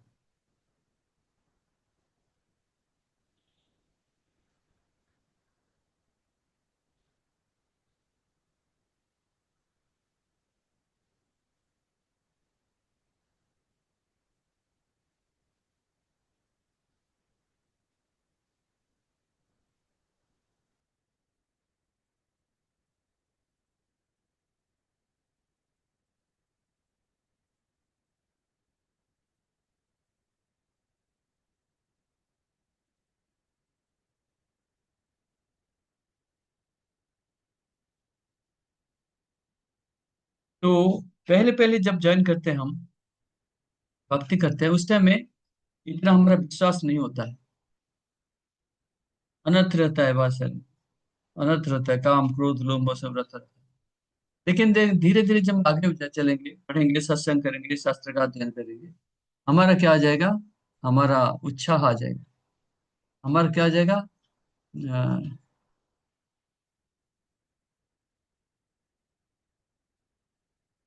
श्रद्धा आ जाएगा। श्रद्धा को एक दृढ़ भक्ति होता है, दृढ़ श्रद्धा होता है, कोमल श्रद्धा होता है। नए नए होते कोमल श्रद्धा, श्रद्धा बड़ा कोमल होता है, कभी भी छोड़ के जा सकते हैं। लेकिन 8 10 साल अगर कोई रहेगा, उसका श्रद्धा क्या होता है ना? दृढ़ श्रद्धा होता है, दृढ़ विश्वास होता है। कोमल श्रद्धा दृढ़ दृढ़ दृढ़ दृढ़ श्रद्धा हो जाता है। श्रद्धा है, विश्वास करते हैं, ठीक है। लेकिन श्रद्धा होने के बाद हमारा शरीर का अंदर आत्मा जैसे रहता है, श्रद्धा का आत्मा कौन पता है? श्रद्धा मतलब विश्वास, ठीक है। विश्वास कैसे कर सकते हैं? विश्वास का आत्मा क्या है? उत्साह, एंथुजियाज्म। एंथुजियाज्म होना चाहिए। यस, मैं भक्ति में आगे करूंगा, आज कीर्तन में जाना है, आज पुस्तक वितरण करना है, भक्तों को बुला के खाना खिलाना है, प्रसाद खिलाना है, आज थोड़ा जगन्नाथ मंदिर में जाकर रथ यात्रा देख के आना है। ये उत्साह होना चाहिए, तभी विश्वास बढ़ेगा। सो कोमल श्रद्धा लेकिन दृढ़ दृढ़ विश्वास में पहुंच जाएगा। तो जो श्रद्धा है, उसका केंद्र बिंदु, उसका आत्मा कौन है? उत्साह, उत्साह, एंथुजियाज्म। हमारा एंथुजियाज्म अच्छा, उत्साह होना चाहिए हर चीज के लिए। भक्ति शास्त्री पढ़ना है, मैं पढ़ के आता हूँ, क्वेश्चन आंसर करता हूँ, श्लोक पढ़ता हूँ, श्लोक रटता हूँ, ये उत्साह होता है। और उत्साह नहीं है तो खत्म हो जाएगा। कोई भी व्यक्ति घर का अंदर भव्य भौतिक जगत पे कार्य करता है, क्यों? उसको उत्साह होता है, यस, मेरे को आज जाना है, पैसा कमा के लेके आना है, बेटी को चाहिए, बेटा को पैसा चाहिए, उसके शादी कराना है, हमको विदेश घूमना है, जाके उत्साह रहता है, तभी जो काम कर सकता है। और उत्साह नहीं तो कुछ भी नहीं कर सकता।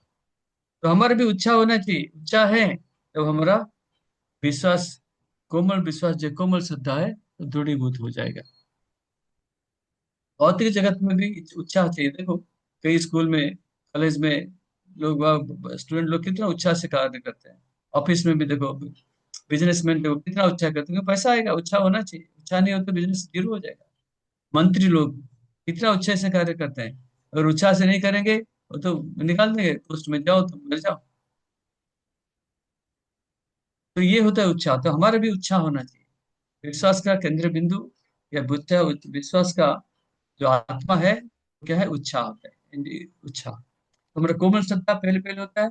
जब उत्साह में हमको उत्साह आया जाएगा, ज्यादा से ज्यादा बुक डिस्ट्रीब्यूशन करेंगे, भक्तों को साधु संघ में जाएंगे, कीर्तन करेंगे, तीर्थ स्थान घूमेंगे, मायापुर जाएंगे, कथा सुनेंगे, तो हमारा उत्साह बढ़ता है, तो भगवान के प्रति विश्वास बढ़ता रहता है। साधु संग करेंगे, ये इसका टेक्निक है।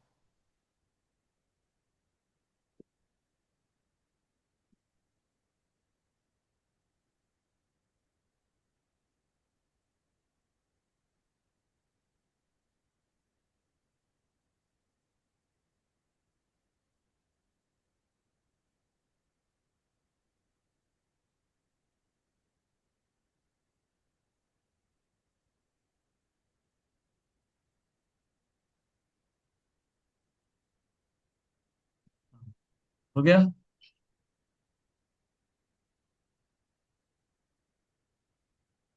अभी 40 नंबर पढ़ते हैं। कोई प्रश्न है? अभी 40 नंबर पढ़िए। कौन पढ़ेगा? दीप्ति, पढ़ लिया क्या? तुम पढ़ लिया? हरे कृष्ण प्रभु जी। पढ़ो। अज्ञ अज्ञान च असाध्यान च संशय आत्मा विनाश विनाशयन्ति न यायं लोके असिद्धि न परः न सुखम संशय आत्मनः। अनुवाद। परंतु जे अज्ञानी तथा श्रद्धा विहीन मनुष्यो પ્રમાણભૂત શાસ્ત્રોમાં સંદેહ કરે છે તેઓ ભગવત ભાવના પામતા નથી. તેમનું પતન થાય છે. સંશયગ્રસ્ત વ્યક્તિ માટે નથી આ લોકમાં સુખ કે નથી परलोकમાં. तो देखो 40 नंबर में बताया क्या कि दो चीजें बताया कि विश्वास होना चाहिए और इंद्रियों को संयम करना, तभी तो हम ये क्वालिटी है भक्तों का चला जाएगा। उसका विपरीत 40 नंबर में कहते हैं जो विश्वास नहीं है वो क्या होने वाला है? जो विश्वास ही नहीं है क्या होने वाला है? विश्वास संजय इंद्रिय तो भक्ति में चलेगा। 40 नंबर में जिसका विश्वास नहीं है और जिसका ज्ञान अज्ञाश्च, ये तीन किस्म का व्यक्ति को मैंने बताया। नंबर 1 है अज्ञाश्च, अश्रद्धानश्च संशयात्मा विनश्यति नायं लोकस्ति न परो न सुखं संशयात्मनः। कहते हैं देखिए, पहला है अज्ञाश्च, अज्ञानी व्यक्ति अर्थात जिसके पास दिव्य ज्ञान नहीं है, पहला पॉइंट। अश्रद्धानश्च, जिसका विश्वास ही नहीं है, पहला है अज्ञानी, दूसरा था अश्रद्धानश्च। संशयात्मा विनश्यति, संशयात्मा बोले जो संदेही है, ये तीन कैटेगरी के लोग बताए। जिसके पास ज्ञान नहीं है, दिव्य ज्ञान नहीं है, अज्ञानी। फिर अश्रद्धाना, जिसका विश्वास नहीं है कृष्ण भक्ति में, और संदेह करता है संशयात्मा। बोलते हाँ, भगवत गीता में लिखा तो है कि विश्वास करने से कृष्ण भक्ति मिल सकता है, लेकिन ये मेरे को काम नहीं करेगा, ये मेरे लिए काम नहीं करेगा। ये सब बड़े बड़े लोग, कोई हो सकता है ना भी हो सकता है, क्या विश्वास है इसमें, ये मेरे के प्रति काम नहीं कर, संदेह आ गया ना। संशय आत्मा विनश्यति, ये तीनों नष्ट हो जाएंगे। लेकिन सबसे गड़बड़ कौन सा है? संशय आत्मा। तो जो संदेही व्यक्ति सबसे गड़बड़ है। बोलेगा हाँ मेरे को ज्ञान तो है, मेरे विश्वास है, लेकिन ये सब विश्वास भगवत गीता का इतने सारे बड़े बड़े बातें करते हैं, ये मेरे प्रति काम नहीं करेगा, मेरे को लागू नहीं होता है, इसमें कुछ नहीं होने वाला है, इसको क्या पढ़ना है। संदेह हो गया उसका। भगवान तो लोग बोलते हैं कृष्ण है, कभी लोग बोलते हैं कैसे कृष्ण भगवान हो सकता है, कभी निराकार बोलते हैं, कभी परमात्मा बोलते हैं कभी किसका साथ जाता है, कैसे ये उल्टा पुल्टा बोलता रहता है, ये क्या भगवान है? संशय आत्मा। बोलते हैं 7 साल का बालक इतना बड़ा पर्वत उठा के रख सकता है, विश्वास कर सकता है? ऐसे बेकार बात है। संशय आत्मा, संशय आत्मा विनश्यति, संदेह ही नहीं होना चाहिए। तो तीन कैटेगरी का बताया मैंने, अज्ञश्च, अश्रद्धानश्च, संशयात्मा विनश्यति, तीन कैटेगरी लोग नष्ट हो जाएंगे। अज्ञानी, जिसमें दिव्य ज्ञान नहीं है। अश्रद्धाना, श्रद्धाना मतलब श्रद्धा मतलब विश्वास, अश्रद्धाना मतलब विश्वास नहीं है शास्त्रों के प्रति, ज्ञान के प्रति। संशयात्मा बोलता मेरा विश्वास है, ज्ञान भी है, लेकिन मेरा इसमें संदेह है, कैसे कृष्ण ऐसा काम कर सकते, संदेह। बोलते नायं लोकस्तिन परो न सुखं संशयात्मनः। ये तीनों तो है, इस तीनों में से खतरनाक कौन है? संशयात्मना, संदेही व्यक्ति। बोलते संदेही व्यक्ति को क्या बोलेगा? ना नायम लोकस्ति, बोलते इस लोक में, इस भौतिक जगत में इसको शांति नहीं मिलेगा, सुख नहीं मिलेगा, और इस जगत में सुख शांति नहीं मिलता, बाद में क्या सुख शांति मिलेगा उसको?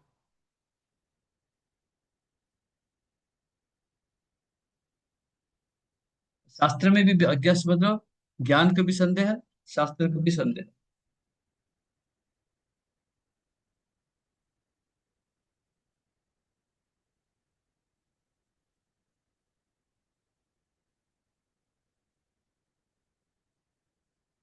तो इस शास्त्र के ऊपर इनको विश्वास है ही नहीं बिल्कुल। और क्या बोलते हैं,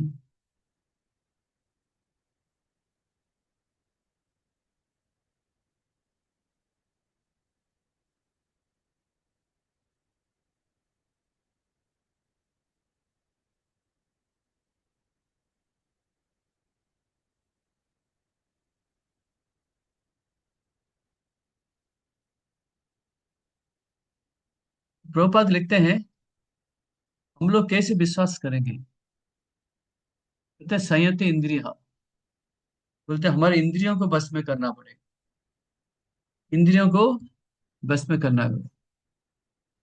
कि भौतिक जगत में हम आए हैं, किस लिए आए हैं, इंद्रिय भोग करने के लिए आए हैं। ये हमारा समस्या है।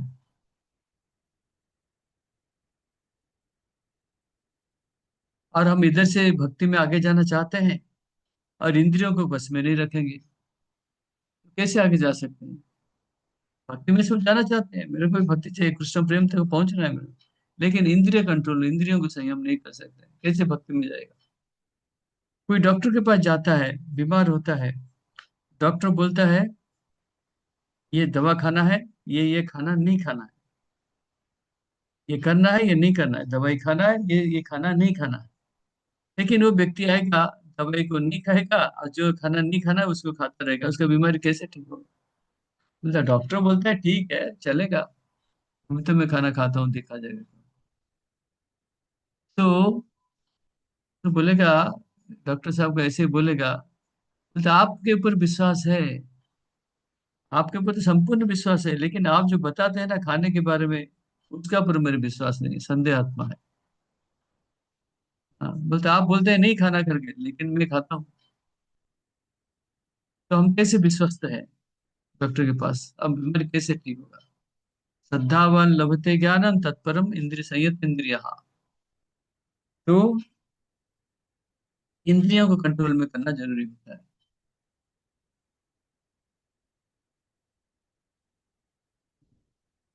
तो यहाँ क्या बोलते हैं, अज्ञश्च अश्रद्धानश्च संशयात्मा विनश्यति, संशय संदेह नहीं करना किसी को।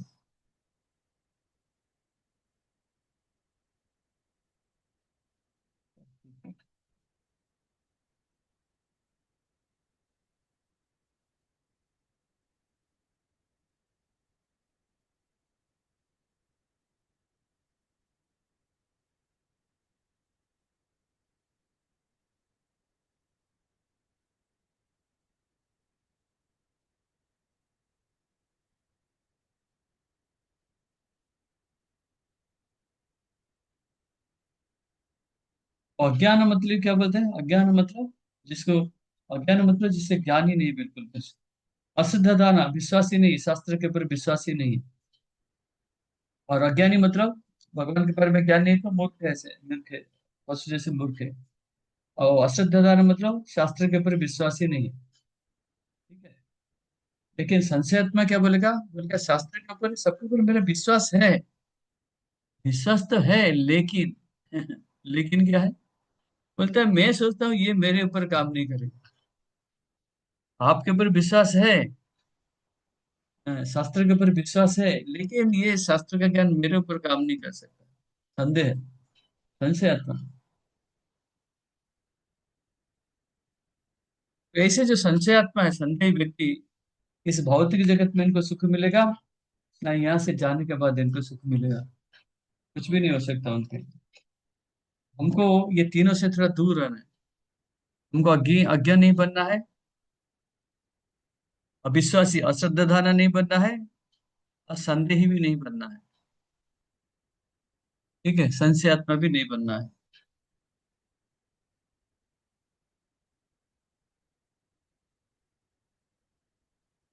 समझ में आया।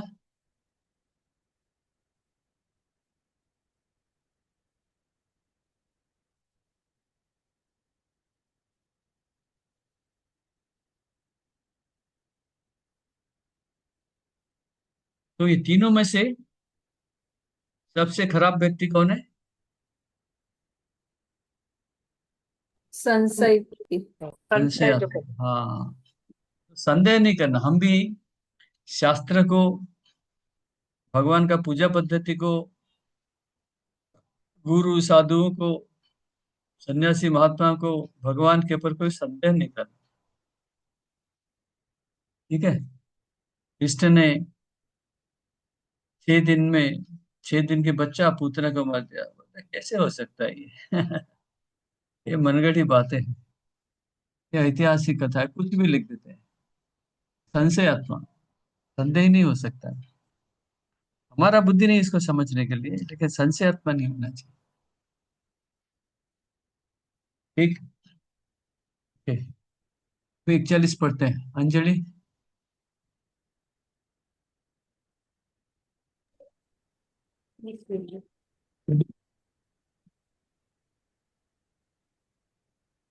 योग संन्यस्त कर्म योग संन्यस्त कर्मण्यम ज्ञान संगीक्षण संशयम आत्मवंतम न कर्माणि નિબધ્ધન્નિત ધનંજય।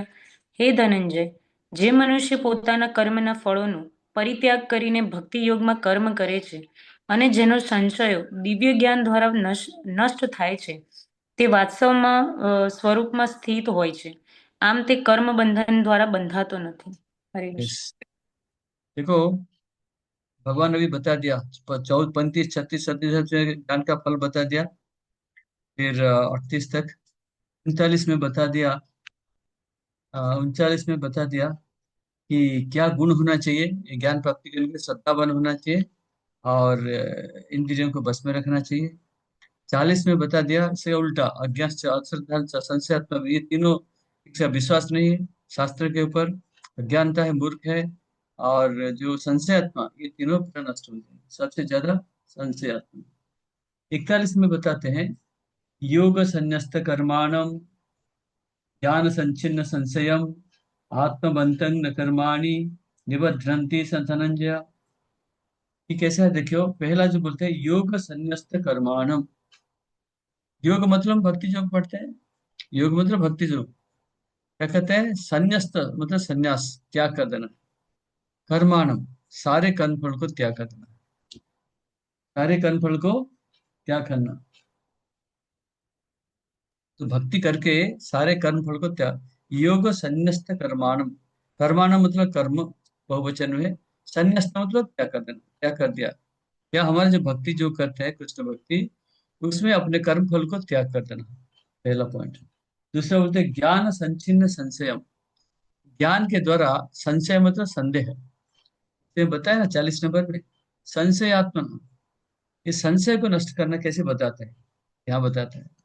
दूसरा पॉइंट है ज्ञान संचिष्ट संशय, हमारा जो संदेह है इसको कैसे संचिष्ट मतलब नष्ट करना, कैसे? ज्ञान के द्वारा। कौन सा ज्ञान? दिव्य ज्ञान के द्वारा। ज्ञान संचिष्ट संशयम, पहला बोलते हैं कि भक्ति योग में कर्मफल को त्याग करो। दूसरा बोलते हैं ना, ज्ञान के द्वारा जो संशय है, संदेह है, उसको नष्ट करो। ज्ञान संचिष्ट संशयम, तीन। अब अर्थ पढ़ लीजिए। संशय को संचिष्ट मतलब नष्ट करना है ज्ञान के द्वारा। आत्मबंधन, आत्मबंधन, आत्मबंधन मतलब क्या होता है ना, आत्म साक्षात्कार या भगवत साक्षात्कार। आत्मबंधन मतलब आत्म साक्षात्कार, भगवत साक्षात्कार। न कर्माणि निबध्रन्ति, इसी इस अवस्था में रहेंगे हमको कर्म बंधन नहीं लगेगा। हे धनंजय,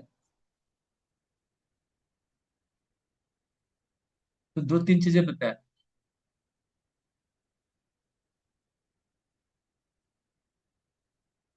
सिचुएटेड इन सेल्फ, आत्मबंधन मतलब कि स्वरूप में रहना।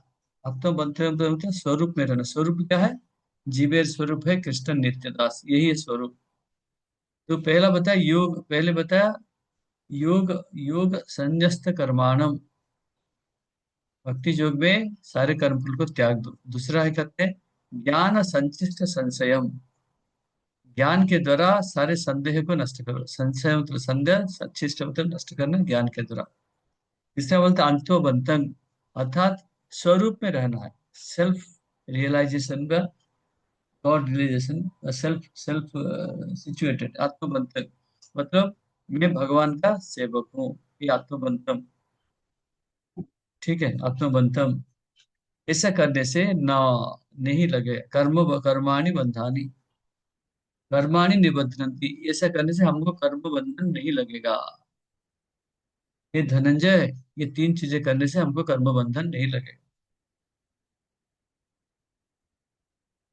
कर्म फल को भगवान को त्याग दो, संदेह को ज्ञान द्वारा नष्ट करो, और आत्मबंधम, आत्मबंधम मतलब आत्म साक्षात्कार, भगवत साक्षात्कार, इसमें रहना। ऐसा करने से हमको कर्म बंधन नहीं लगेगा।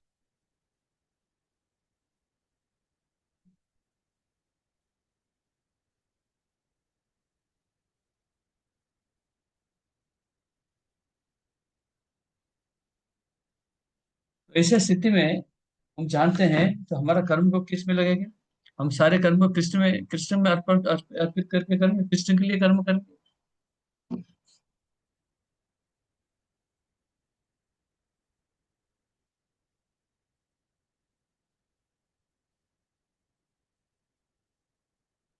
हमारे सारे कर्म कृष्ण के लिए ही करेंगे, तो कर्म बंधन नहीं लगेगा। आत्मबंधम, भगवान का सेवक है तो भगवान के लिए कर्म करो, भगवान के लिए कर्म करो, कर्म बंधन नहीं लगेगा। ठीक है।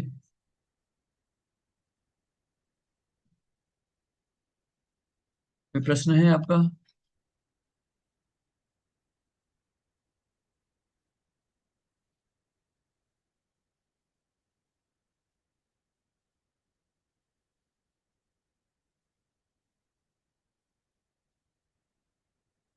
मैंने जो इस श्लोक का तीन भाग कर दिया ना, पहला योग संन्यस्त कर्माणम, एक पॉइंट।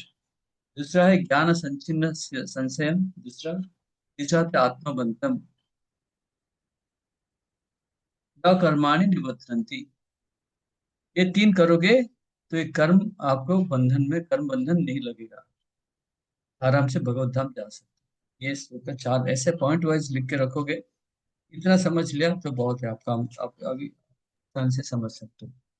प्रभु जी एक बार फिर से बोलिए प्रभु जी, योग संन्यास्त कर्माणि। योग संन्यस्त कर्माणि, कर्माणि मतलब कर्म, ठीक है। कर्म, हाँ। संन्यस्त मतलब संन्यास, त्याग करना, न्यास करना, त्याग करना। संन्यास मतलब त्याग करना, संन्यस्त मतलब त्याग करना, कर्म फल को त्याग करना। कैसे? योग, योग मतलब कृष्ण भक्ति। सेकंड, सेकेंड, ज्ञान संचिष्ट संशयम, संशय मतलब संदेह, ज्ञान संचिष्ट संचिष्ट संशय। सच्चिन्न, सच्चिन्न, ज्ञान संचिन्न संशय। ज्ञान संचिन्न मतलब छिन्न करना, छिन्न मतलब नष्ट कर देना, संदेह को नष्ट करना। कैसे? ज्ञान के द्वारा। ज्ञान मतलब दिव्य ज्ञान का द्वारा। ज्ञान संचिन्न संशय, संशय मतलब संदेह को, उससे पहले आ जाए नेक्स्ट वर्ड, संचिन्नम नष्ट करना। कौन सा नष्ट, कौन नष्ट करेगा? ज्ञान में करेगा। ये ज्ञान संदेह को नष्ट करना। तीसरा आत्मबंध। तीसरा है आत्मबंधम। आत्मबंधम मतलब कि मैं भगवान का सेवक हूँ, मेरा स्वरूप है भगवान का दास, ये है आत्मबंधम, आत्म साक्षात्कार। न बध्नन्ति, न, हाँ, न न कर्माणि निबध्नन्ति, कर्माणि कर्म सारे इनको बांधेगा नहीं, कर्मफल इसको बंधन में नहीं डालेगा। ये तीन सिर्फ जानना है, तीन चीजें करना है। योग योग संन्यस्त कर्माणम, ज्ञान संचिन्न संशयम, आत्मबंधम न कर्माणि निबध्नन्ति धनंजय। वे क्लियर हुआ ना? समझ में नहीं और चाहिए कुछ? क्लियर हो गया प्रभु जी। माता जी, प्रभु जी।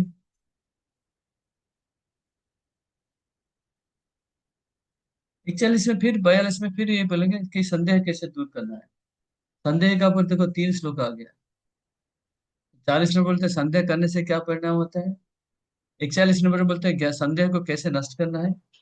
42 में बोलते हैं, और इसको थोड़ा गैलरी में रखता हूँ। हाँ, ओके। 42 पढ़िए, 42 जो है 42 नंबर है, लास्ट श्लोक है।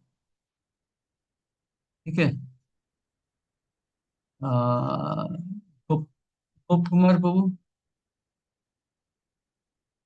हरे कृष्णा प्रभु, धन्यवाद, प्रणाम। प्रणाम, पढ़िए go ahead।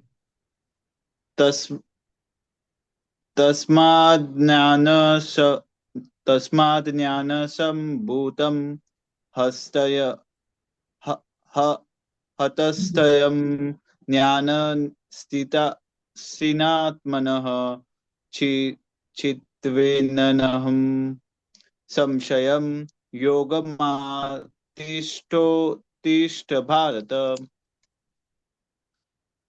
अतः तुम्हारे हृदय में ज्ञान के कारण जो संशय उठते हैं उन्हें ज्ञान रूपी शस्त्र से काट डालो।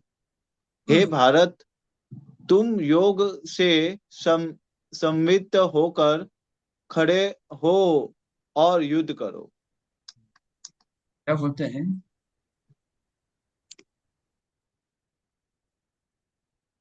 तस्मात अज्ञान संभूतम, ज्ञान संभूत नहीं, अज्ञान संभूतम। तुम्हारे पास अज्ञान है। अर्जुन को भगवान बोलते तुम अज्ञान में हो, इसलिए तो युद्ध नहीं करता है। बोलते हैं मेरे पितामह, मेरे गुरु, मेरे भाई, मेरे काका, मेरा मामा, इनके पीछे पड़े, इनको कैसे मार सकता हूँ? गड़बड़ हो जाएगा। आप तो सामने बैठे फिर भी उनको कैसे बोल जाओ माया में फंसा? यह अज्ञान है। तस्मात अज्ञान संभूतम, तुम अज्ञान में फंसे हुए, अज्ञान में फंसे हुए हो। कुतस्थम ज्ञान सिनात्मनः, हृदय में ज्ञान को लो, ज्ञान को ज्ञान को लो, ज्ञान लेके क्या करना है? ज्ञान रूपी तलवार में अज्ञान को नष्ट करो। क्या करना? Ignorance should be slash with the weapon of knowledge. Knowledge क्या है? नॉलेज मतलब ज्ञान क्या है? दिव्य ज्ञान। दिव्य ज्ञान। दिव्य ज्ञान के द्वारा, दिव्य ज्ञान के शस्त्र से अज्ञान को नष्ट करो और खड़े हो जाओ, युद्ध करो। समस्या तो युद्ध करना है ना, तो युद्ध नहीं करता, बैठ गया बिल्कुल। इसलिए तो बोलते, बार बार बोलते उत्तिष्ठ उत्तिष्ठ, उठो और युद्ध करो। ये समस्या है। तो अभी इनको ज्ञान दे दिया, दिव्य ज्ञान मिल गया। बोले दिव्य ज्ञान जो मिला है, तुम भगवान के अंश हो, भगवान के सेवक हो, और फंसे हुए कहा? माया में फंसे हुए। मेरा मेरा माया, मेरे माया में मेरा करता रहता है। तो ये अज्ञान, ये जो ज्ञान दिया है दिव्य ज्ञान, इसके द्वारा अज्ञान को नष्ट करो। नष्ट करके क्या करना? खड़े हो, युद्ध करो। इसलिए कहते हैं अज्ञान तिमिरांधस्य ज्ञानांजन शलाकया चक्षुरुन्मीलितं येन तस्मै श्री गुरुवे नमः। अज्ञान तिमिरांधस्य, अज्ञान कैसे? तिमिरांधस्य मतलब घनघोर अंधकार है। ज्ञानांजन शलाकया, ज्ञान कैसा है? आंख में लगाते ना, क्या लगाते हैं आपको आंख में? काजल। काजल लगाते हैं ना। बोलते हैं अज्ञान तिमिरांधस्य ज्ञानांजन शलाकया, अंजन लगाना, अंजन, ज्ञान अंजन मतलब जो काजल लगाते हैं, ज्ञान रूपी काजल लगाओ। चक्षु और उन्मिलितम ये ना, दूर क्या करते हैं? आंख तो है, आंख खोल देते हैं। कैसे? आध्यात्मिक जगत का रास्ता दिखा देते हैं। बोलिए ये आध्यात्मिक जगत है, ये आध्यात्मिक जगत बताए भगवत गीता भागवत में, आध्यात्मिक जगत को देखो। ज्ञान चक्षु तस्मै से गुरु, तो ये बोलते हैं तुमको गुरु से ज्ञान मिल गया। गुरु के ज्ञान मिलने के बाद तुम्हें जो अज्ञान है, माया में फंसे हुए हैं, मेरा परिवार, मेरा भाभी, मेरा भैया, सब करता है, इसको सब छोड़ो और युद्ध करो। ये था 42 नंबर श्लोक। 42 नंबर श्लोक जो है, उसमें तात्पर्य बड़ा लंबा है, बड़ा कठिन है, बड़ा कॉम्प्लिकेटेड है। कठिन कॉम्प्लिकेटेड नहीं है, लेकिन इसमें 5 पॉइंट में दिया हुआ है। किसके पास सरेंडर टू मी किताब है? हाँ, निकालो। ये अंजलि तुम भी लेके आई थी ना? यस प्रभु जी। हाँ, निकालो इसको। यस प्रभु जी। यही काम में आएगा ये।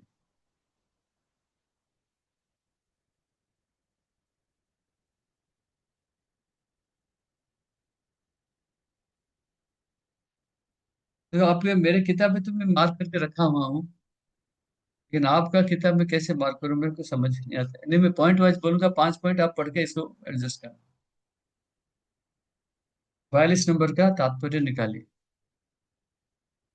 और हमेशा ये जो ऐसे निबंध आता है, निबंध आता है कि छोटा निबंध आता है 150 200 शब्द में, और एक कहते हैं बड़ा निबंध आता है 10 नंबर का 350 से 450 वर्ड का। जो छोटा निबंध आएगा उसमें लिखता है चौथा अध्याय का सार लिखो बोलेगा, चौथा अध्याय का पूरा समरी लिखो बोलेगा। ये चौथा अध्याय का समरी में, चौथा अध्याय का समरी में आप क्या लिख सकते हैं?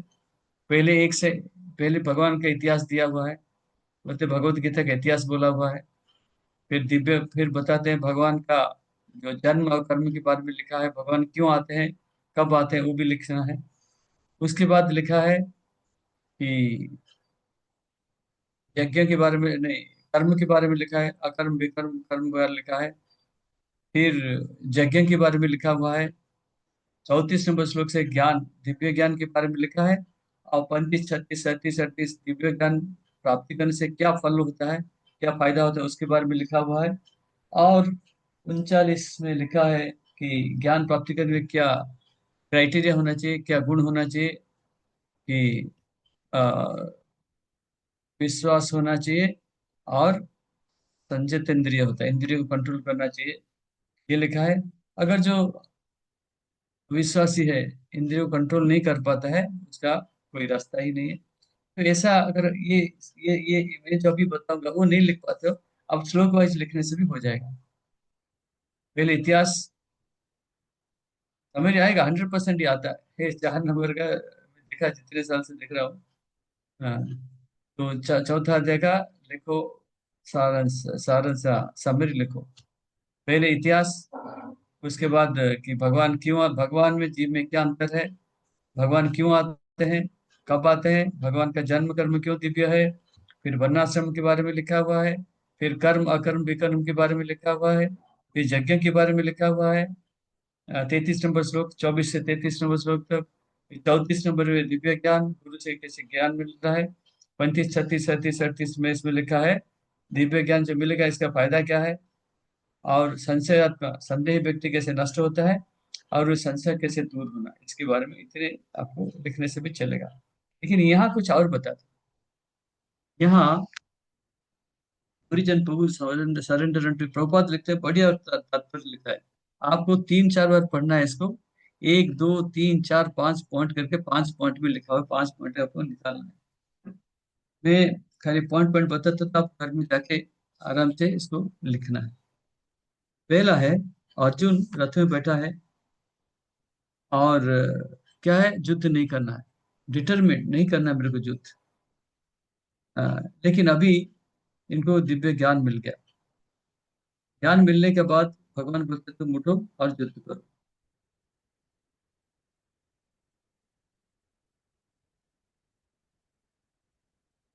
तो इसमें 5 पॉइंट का ऊपर लिखा हुआ है। नंबर 1, कि यज्ञ का उद्देश्य क्या है, यज्ञ का उद्देश्य क्या है। क्या बोलते हैं कि यहाँ जो योग के बारे में लिखा हुआ है, यह है सनातन योग। सनातन योग, कि जीव, सनातन योग जीव कैसे करता है। इसमें दो दो भाग हैं। पहला भाग में लिखा है कि यज्ञ में, कि द्रव्य यज्ञ के बारे में लिखा हुआ है, द्रव्य यज्ञ। दूसरा जाता है, लिखता है आध्यात्म ज्ञान यज्ञ से, ज्ञान यज्ञ। ठीक है, ये ज्ञान यज्ञ है, ये आध्यात्मिक है। हम जो द्रव्य यज्ञ करते हैं, द्रव्य यज्ञ को अल्टीमेटली ज्ञान के पास लेके आना पड़ेगा, नहीं तो कोई फायदा नहीं। ये है पहला पॉइंट हो गया। ठीक है, ये पहला पॉइंट हो गया। दूसरा पॉइंट लिख लीजिए। जो आध्यात्मिक ज्ञान है, 2 स्तर पे है।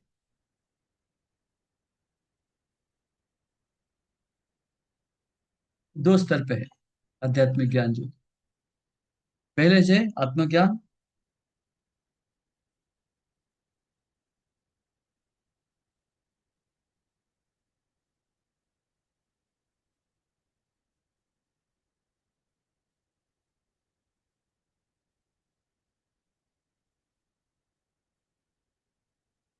नहीं, सॉरी, पहला है भगवत साक्षात्कार। पहले लिखे कि जीवेर स्वरूप।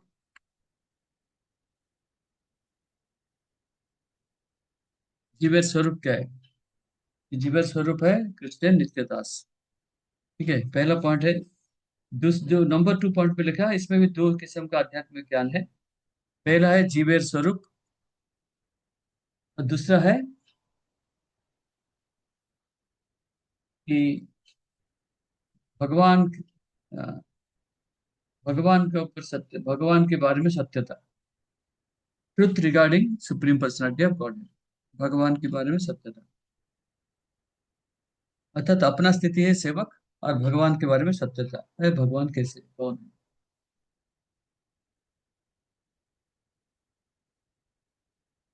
तो भगवत गीता पढ़ते हैं तो इसी को अच्छी तरीके से जान सकते हैं, हम कौन है, भगवान के सेवक है, और भगवान परम सत्य है, परम भगवान है श्री कृष्ण।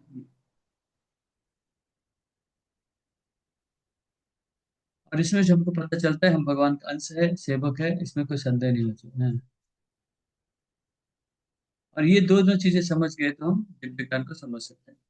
तो पहले मैंने बताया यज्ञ के बारे में, यज्ञ का उद्देश्य क्या है। ठीक है, इसमें दो किस्म का है, एक है द्रव्य यज्ञ, दूसरा है आध्यात्मिक ज्ञान यज्ञ।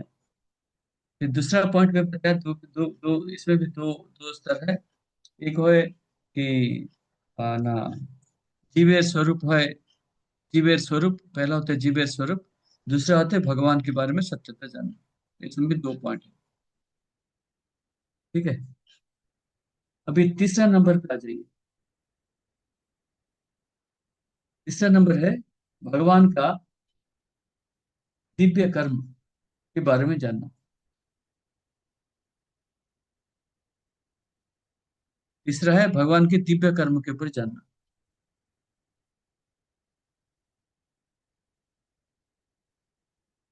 तो इसमें पहले लिखा है जन्म कर्म च मे दिव्यम एवं ये व्यक्ति तत्वतः, वो लिखा हुआ है। और 6 और 7 नंबर में लिखा है संभवामी आत्म माया, मैं कब आता हूँ, क्यों आता हूँ, ये सब लिखा हुआ है। 7 नंबर में लिखा है मैं कब आता हूँ, और 8 नंबर में लिखा है मैं क्यों आता हूँ, लिखा है परित्राणाय साधूनां विनाशाय च दुष्कृतां, मैं क्यों आता हूँ, यदा यदा ही धर्मस्य ग्लानि, 7 नंबर में कब आता हूँ इसमें लिखा हुआ है। और कर्म जन्म कर्म दिव्य में लिखा है, और भगवान में जीव में जो अंतर है वो भी दिव्य है। ये सब लिखा है कि भगवान का दिव्य कर्म के ऊपर लिखा है।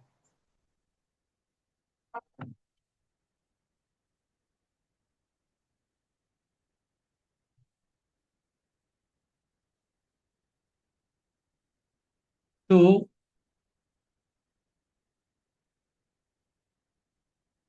आज जो व्यक्ति भगवान का उपदेश को नहीं मानता है, नहीं समझता है, नहीं मानता है, नहीं समझता है, वो क्या करेगा, उसको कोई विश्वास ही नहीं है। तो अपना अपना जो स्वाधीनता दी है, ये दुर्व्यवहार कर रहा है। स्वाधीनता दी है क्यों, भगवान को जानने के लिए।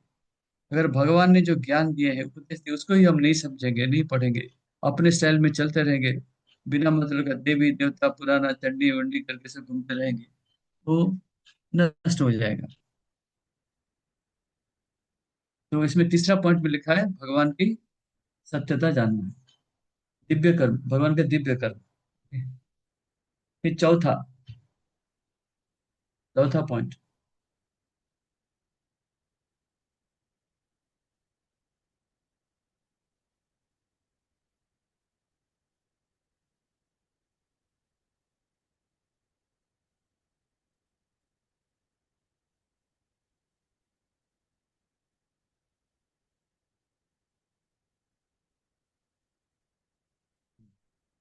यहाँ भी लिखा है, ये पहले में हमने लिखा था क्या है, हाँ, पहला पहला पॉइंट क्या लिखा है, यज्ञ का उद्देश्य। हाँ, यज्ञ का उद्देश्य। ये भी यज्ञ का उद्देश्य पार्ट 2, ये पहला था यज्ञ का उद्देश्य पार्ट 1 है, ये चौथा में लिखा है यज्ञ का उद्देश्य पार्ट 2। यहाँ कहते हैं हमारी जो अज्ञानता है, अज्ञानता कैसे दूर होगा? कृष्ण भावनामृत में आने से हमारा अज्ञानता दूर होगा।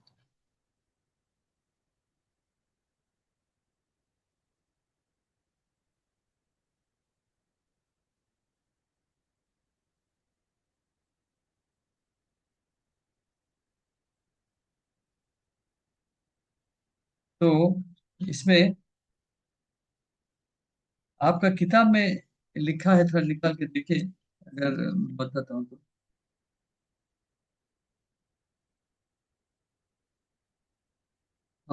बताऊं, इनसे कैसे बताऊं आपको? हाँ, 1 2 3 4 5 6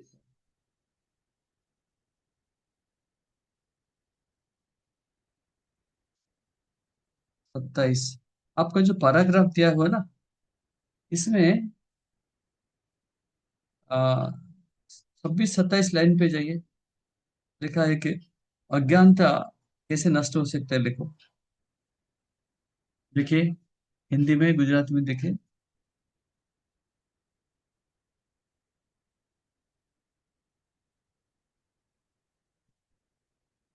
Ignorance can be removed by the gradual acceptance of principles of Krishna consciousness. अज्ञानता कैसे दूर हो सकता है कृष्ण भक्ति में आने के बाद? ये निकालो, हिंदी में बड़ा कौन सा जगह बताइए, मिला? 26 27 लाइन में पढ़ो ना। हाँ, यस यस, माता जी इसको फोकस करिए, मैं बताता हूँ।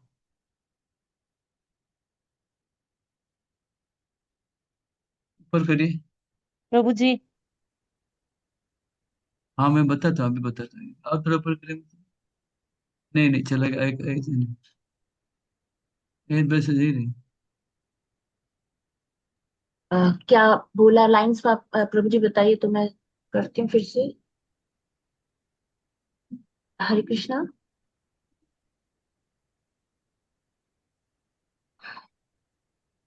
और ऊपर करिए माता जी।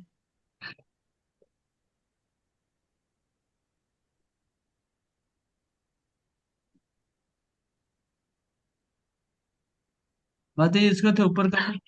हाँ, ऊपर करिए।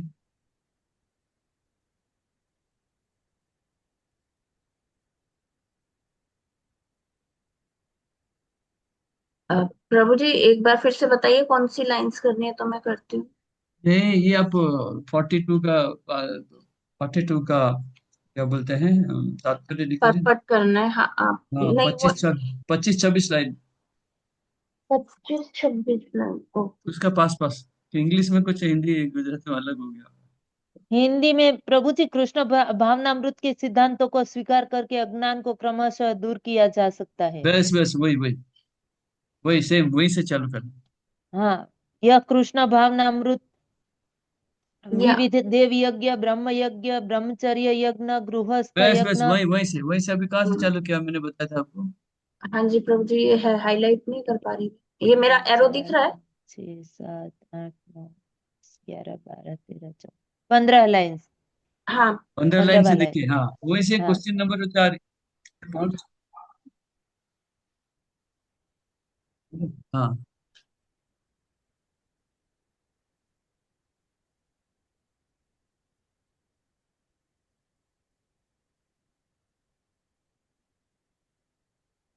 नहीं ऊपर करिए माता जी। प्रभु जी ये दिख रहा है आपको मेरी आवाज आ रही है। हाँ, ये तो सबसे नीचे आ गए, नहीं नहीं ऊपर ये मेरा एरो दिख रहा है। हाँ हाँ, बस यही लाइन है कृष्ण भावनामृत के सिद्धांतों को स्वीकार। मैं एरो मूव कर रही हूँ ना ये। रुको रुको रुको।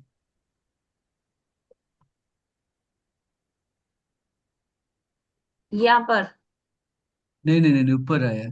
स्क्रीन पर चौथी लाइन अभी है ना कृष्ण नहीं नहीं भावनामृत नहीं के नहीं, ये सिद्धांत देखो, को स्वीकार। ये 1 मिनट 1 मिनट 1 मिनट। अभी माता जी ने वही रीडिंग लगाई थी प्रभु जी। ये कृष्ण भावनामृत को, सिद्धांत को स्वीकार करके अज्ञान को क्रमशः दूर किया, यही से, यस यस यही यही से। बोल। हाँ जी। ये मेरे जो एरर है ना, इसी में से, इधर से फोर्थ, इधर से 4 नंबर क्वेश्चन है, ये से चालू करो, ठीक है?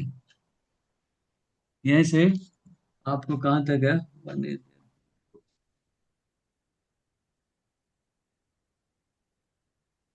मैं रीडिंग लगा दूं।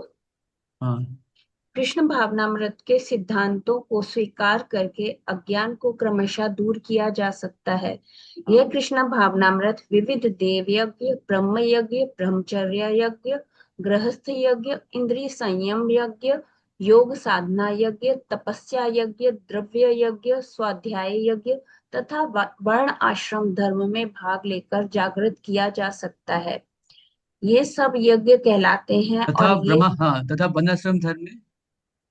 हाँ जी, स्वाध्याय यज्ञ तथा वर्ण आश्रम धर्म में भाग लेकर हाँ जागृत किया जा सकता है। ये सब यज्ञ नहीं कहलाते नहीं, ये हैं। सब जगह। हाँ हाँ, हाँ वही पढ़ा मैंने। ये सब यज्ञ हाँ कहलाते हैं और ये सब नियमित कर्म पर आधारित हैं। किंतु इन सब कार्यकलापों के भीतर सबसे महत्वपूर्ण कारक आत्म साक्षात्कार है। जो इस उद्देश्य को खोज लेता है वही भगवत गीता का वास्तविक पाठक है। किंतु जो कृष्ण को प्रमाण नहीं मानता, वह नीचे गिर जाता है। अतः बस मनुष्य को, ये इतना ही जो चौथा पॉइंट है। चौथा पॉइंट है, ये इतना आंसर है। चौथा पॉइंट मैंने क्या बताया कि योग का योग का उद्देश्य, सेकंड पार्ट ये यहाँ तक आएगा। सेकंड पार्ट यहाँ तक आएगा, बाकी उसके आगे जितना रह गया, जो 5 नंबर है।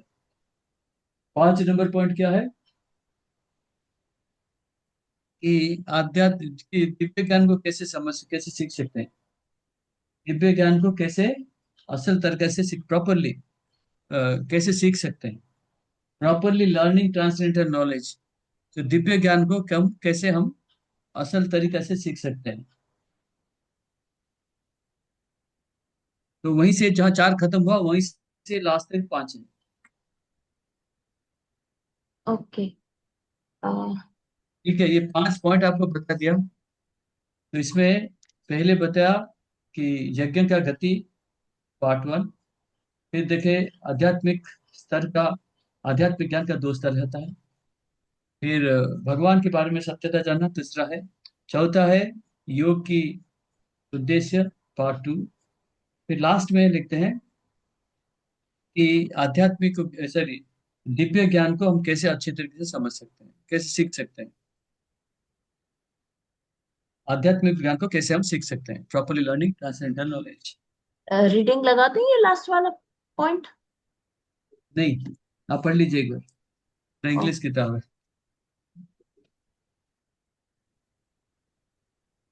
तो साइज बड़ा करिए। बड़ा करूं?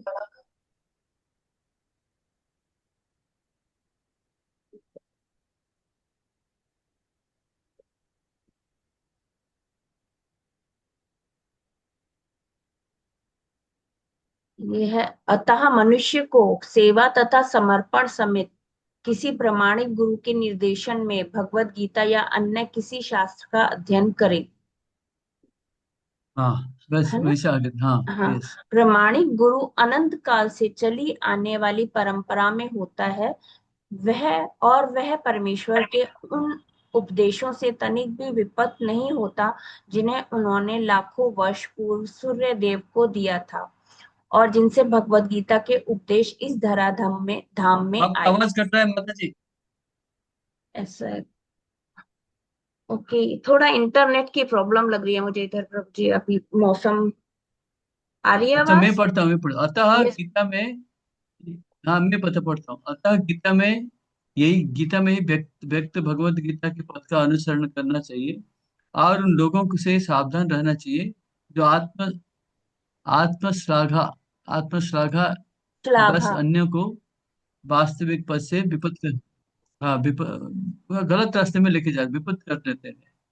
भगवान निश्चित रूप में परम पुरुष हैं और उनके उनके कार्यकलाप दिव्य है। जो इसे समझता है, ये भगवत गीता का अध्ययन शुभारंभ करते ही मुक्त होता है। जन्म कर्म च मे दिव्यम एवं यो व्यक्ति तत्व, और 9 नंबर श्लोक ये लिखा है। भगवान का कर्म और जन्म दिव्य होता है। तो ये 5 पॉइंट में ये लिखा हुआ है आप इसको लिख सकते हो, नहीं तो सारांश में इसको भी लिख सकते हैं, ये बढ़िया लिखा है। नहीं तो मैंने जैसे बताया इतिहास लिखिए, भगवान का, भगवत गीता का इतिहास लिखा है उसमें। फिर भगवान किसको ये ज्ञान देते हैं ना, भक्तों सी में सखा चेती, तीसरा नंबर श्लोक में लिखा है। फिर 5-6 में लिखा है जीव और मनुष्य में, जीव और भगवान में क्या अंतर है। 7 में लिखते हैं कब आते हैं। 8 नंबर में लिखते हैं क्यों आते हैं। 9 नंबर में जन्म कर्म च मे दिव्यम। 13 नंबर में वर्णाश्रम के ऊपर लिखा हुआ है। इसका बाद कर्म अकर्म विकर्म लिखा हुआ है। इसके बाद लिखा है यज्ञ के बारे में लिखा है। 34 नंबर को याद रखना, 434 दिव्य भगवान गुरु गुरु गुरु के बारे में लिखा हुआ है। गुरु ज्ञान प्राप्ति के परिणाम क्या है, 35, 36, 37, 38 और 39, 40 इसमें सब लिखा है कि संशयात्मा विनश्यति। फिर बाद में बोलते हैं तुम उठो और युद्ध करो। तो ये हो गया, ठीक है। ओके, ये था दिव्य ज्ञान, फोर्थ चैप्टर, बहुत ही इंपॉर्टेंट है। ये 2, 3, 4 अगर समझ लिया बस, तो आगे इसके ऊपर ही सारे आएगा। 434, 334, 434, 634, 934, ये सब 34 श्लोक को याद रखना। 34 मतलब ये सारे इंपॉर्टेंट है। 4 34, 6 34, 3 34, 9 34। अभी हम, इसका कोई प्रश्न है तो बताइए, नहीं तो यहाँ विश्राम लेते हैं। परसों हमारा क्लास नहीं होगा, गुरु पूर्णिमा है। हमारे मंदिर में गुरु पूर्णिमा मनाया जा रहा है, आप सब लोग को आना है। उसी दिन व्यासदेव का जन्मदिन है, सनातन गोस्वामी का तिरोभाव तिथि है, भक्तिचारू महाराज का तिरोभाव तिथि है, और हमारे मंदिर में जो पहले प्रेसिडेंट थे जसोमती नंदन प्रभु, जसोमती नंदन प्रभु, इनके आविर्भाव तिथि है। तो 4 मना रहे हैं। तो आप जो बाहर रहते हैं ना, आप भी आ सकते हैं। आप कहाँ रहते हैं प्रभु जी, अतुल विष्णु प्रभु? हरे कृष्ण प्रभु जी, मोरबी। और भी देखो, आ जाओ। हाँ ठीक है प्रभु जी। आपका रहने का बंदोबस्त कर देंगे हम, कोई चिंता नहीं करना। करते हैं प्लानिंग प्रभु जी, मोरबी से। ओके, ठीक ठीक। आने से मेरे को पहले बताना, रूम रूम व्यवस्था कर देंगे, कोई चिंता। ठीक है। ओके, चलो आज विश्राम लेते हैं, फिर परसों नहीं होगा क्लास। सब लोगों को मंदिर, सबको मंदिर में आना है, ठीक है। राधा गोविंद धाम, प्रभुपाद की जाए, संवेद भक्त वृंद की जाए। कोई प्रश्न हरे है आपका? इसमें कोई ग्रुप डिस्कशन नहीं है। कोई प्रश्न है तो आप लिख के रखना, मेरे को नेक्स्ट क्लास में पूछना, ठीक है। ओके, कितने बजे आना है प्रभु जी आप मंदिर? आइए 6 बजे। शाम को? ठीक हाँ, 6 6:30 बजे आइए। ठीक है। हरे कृष्ण प्रभु सर। गुणगान होगा, हरे गुणगान कृष्ण होगा, प्रभु। फिर प्रसाद होगा, और क्या, आरती प्रसाद पुष्पांजलि, ठीक है। ओके, हरे हरे कृष्ण। कृष्ण।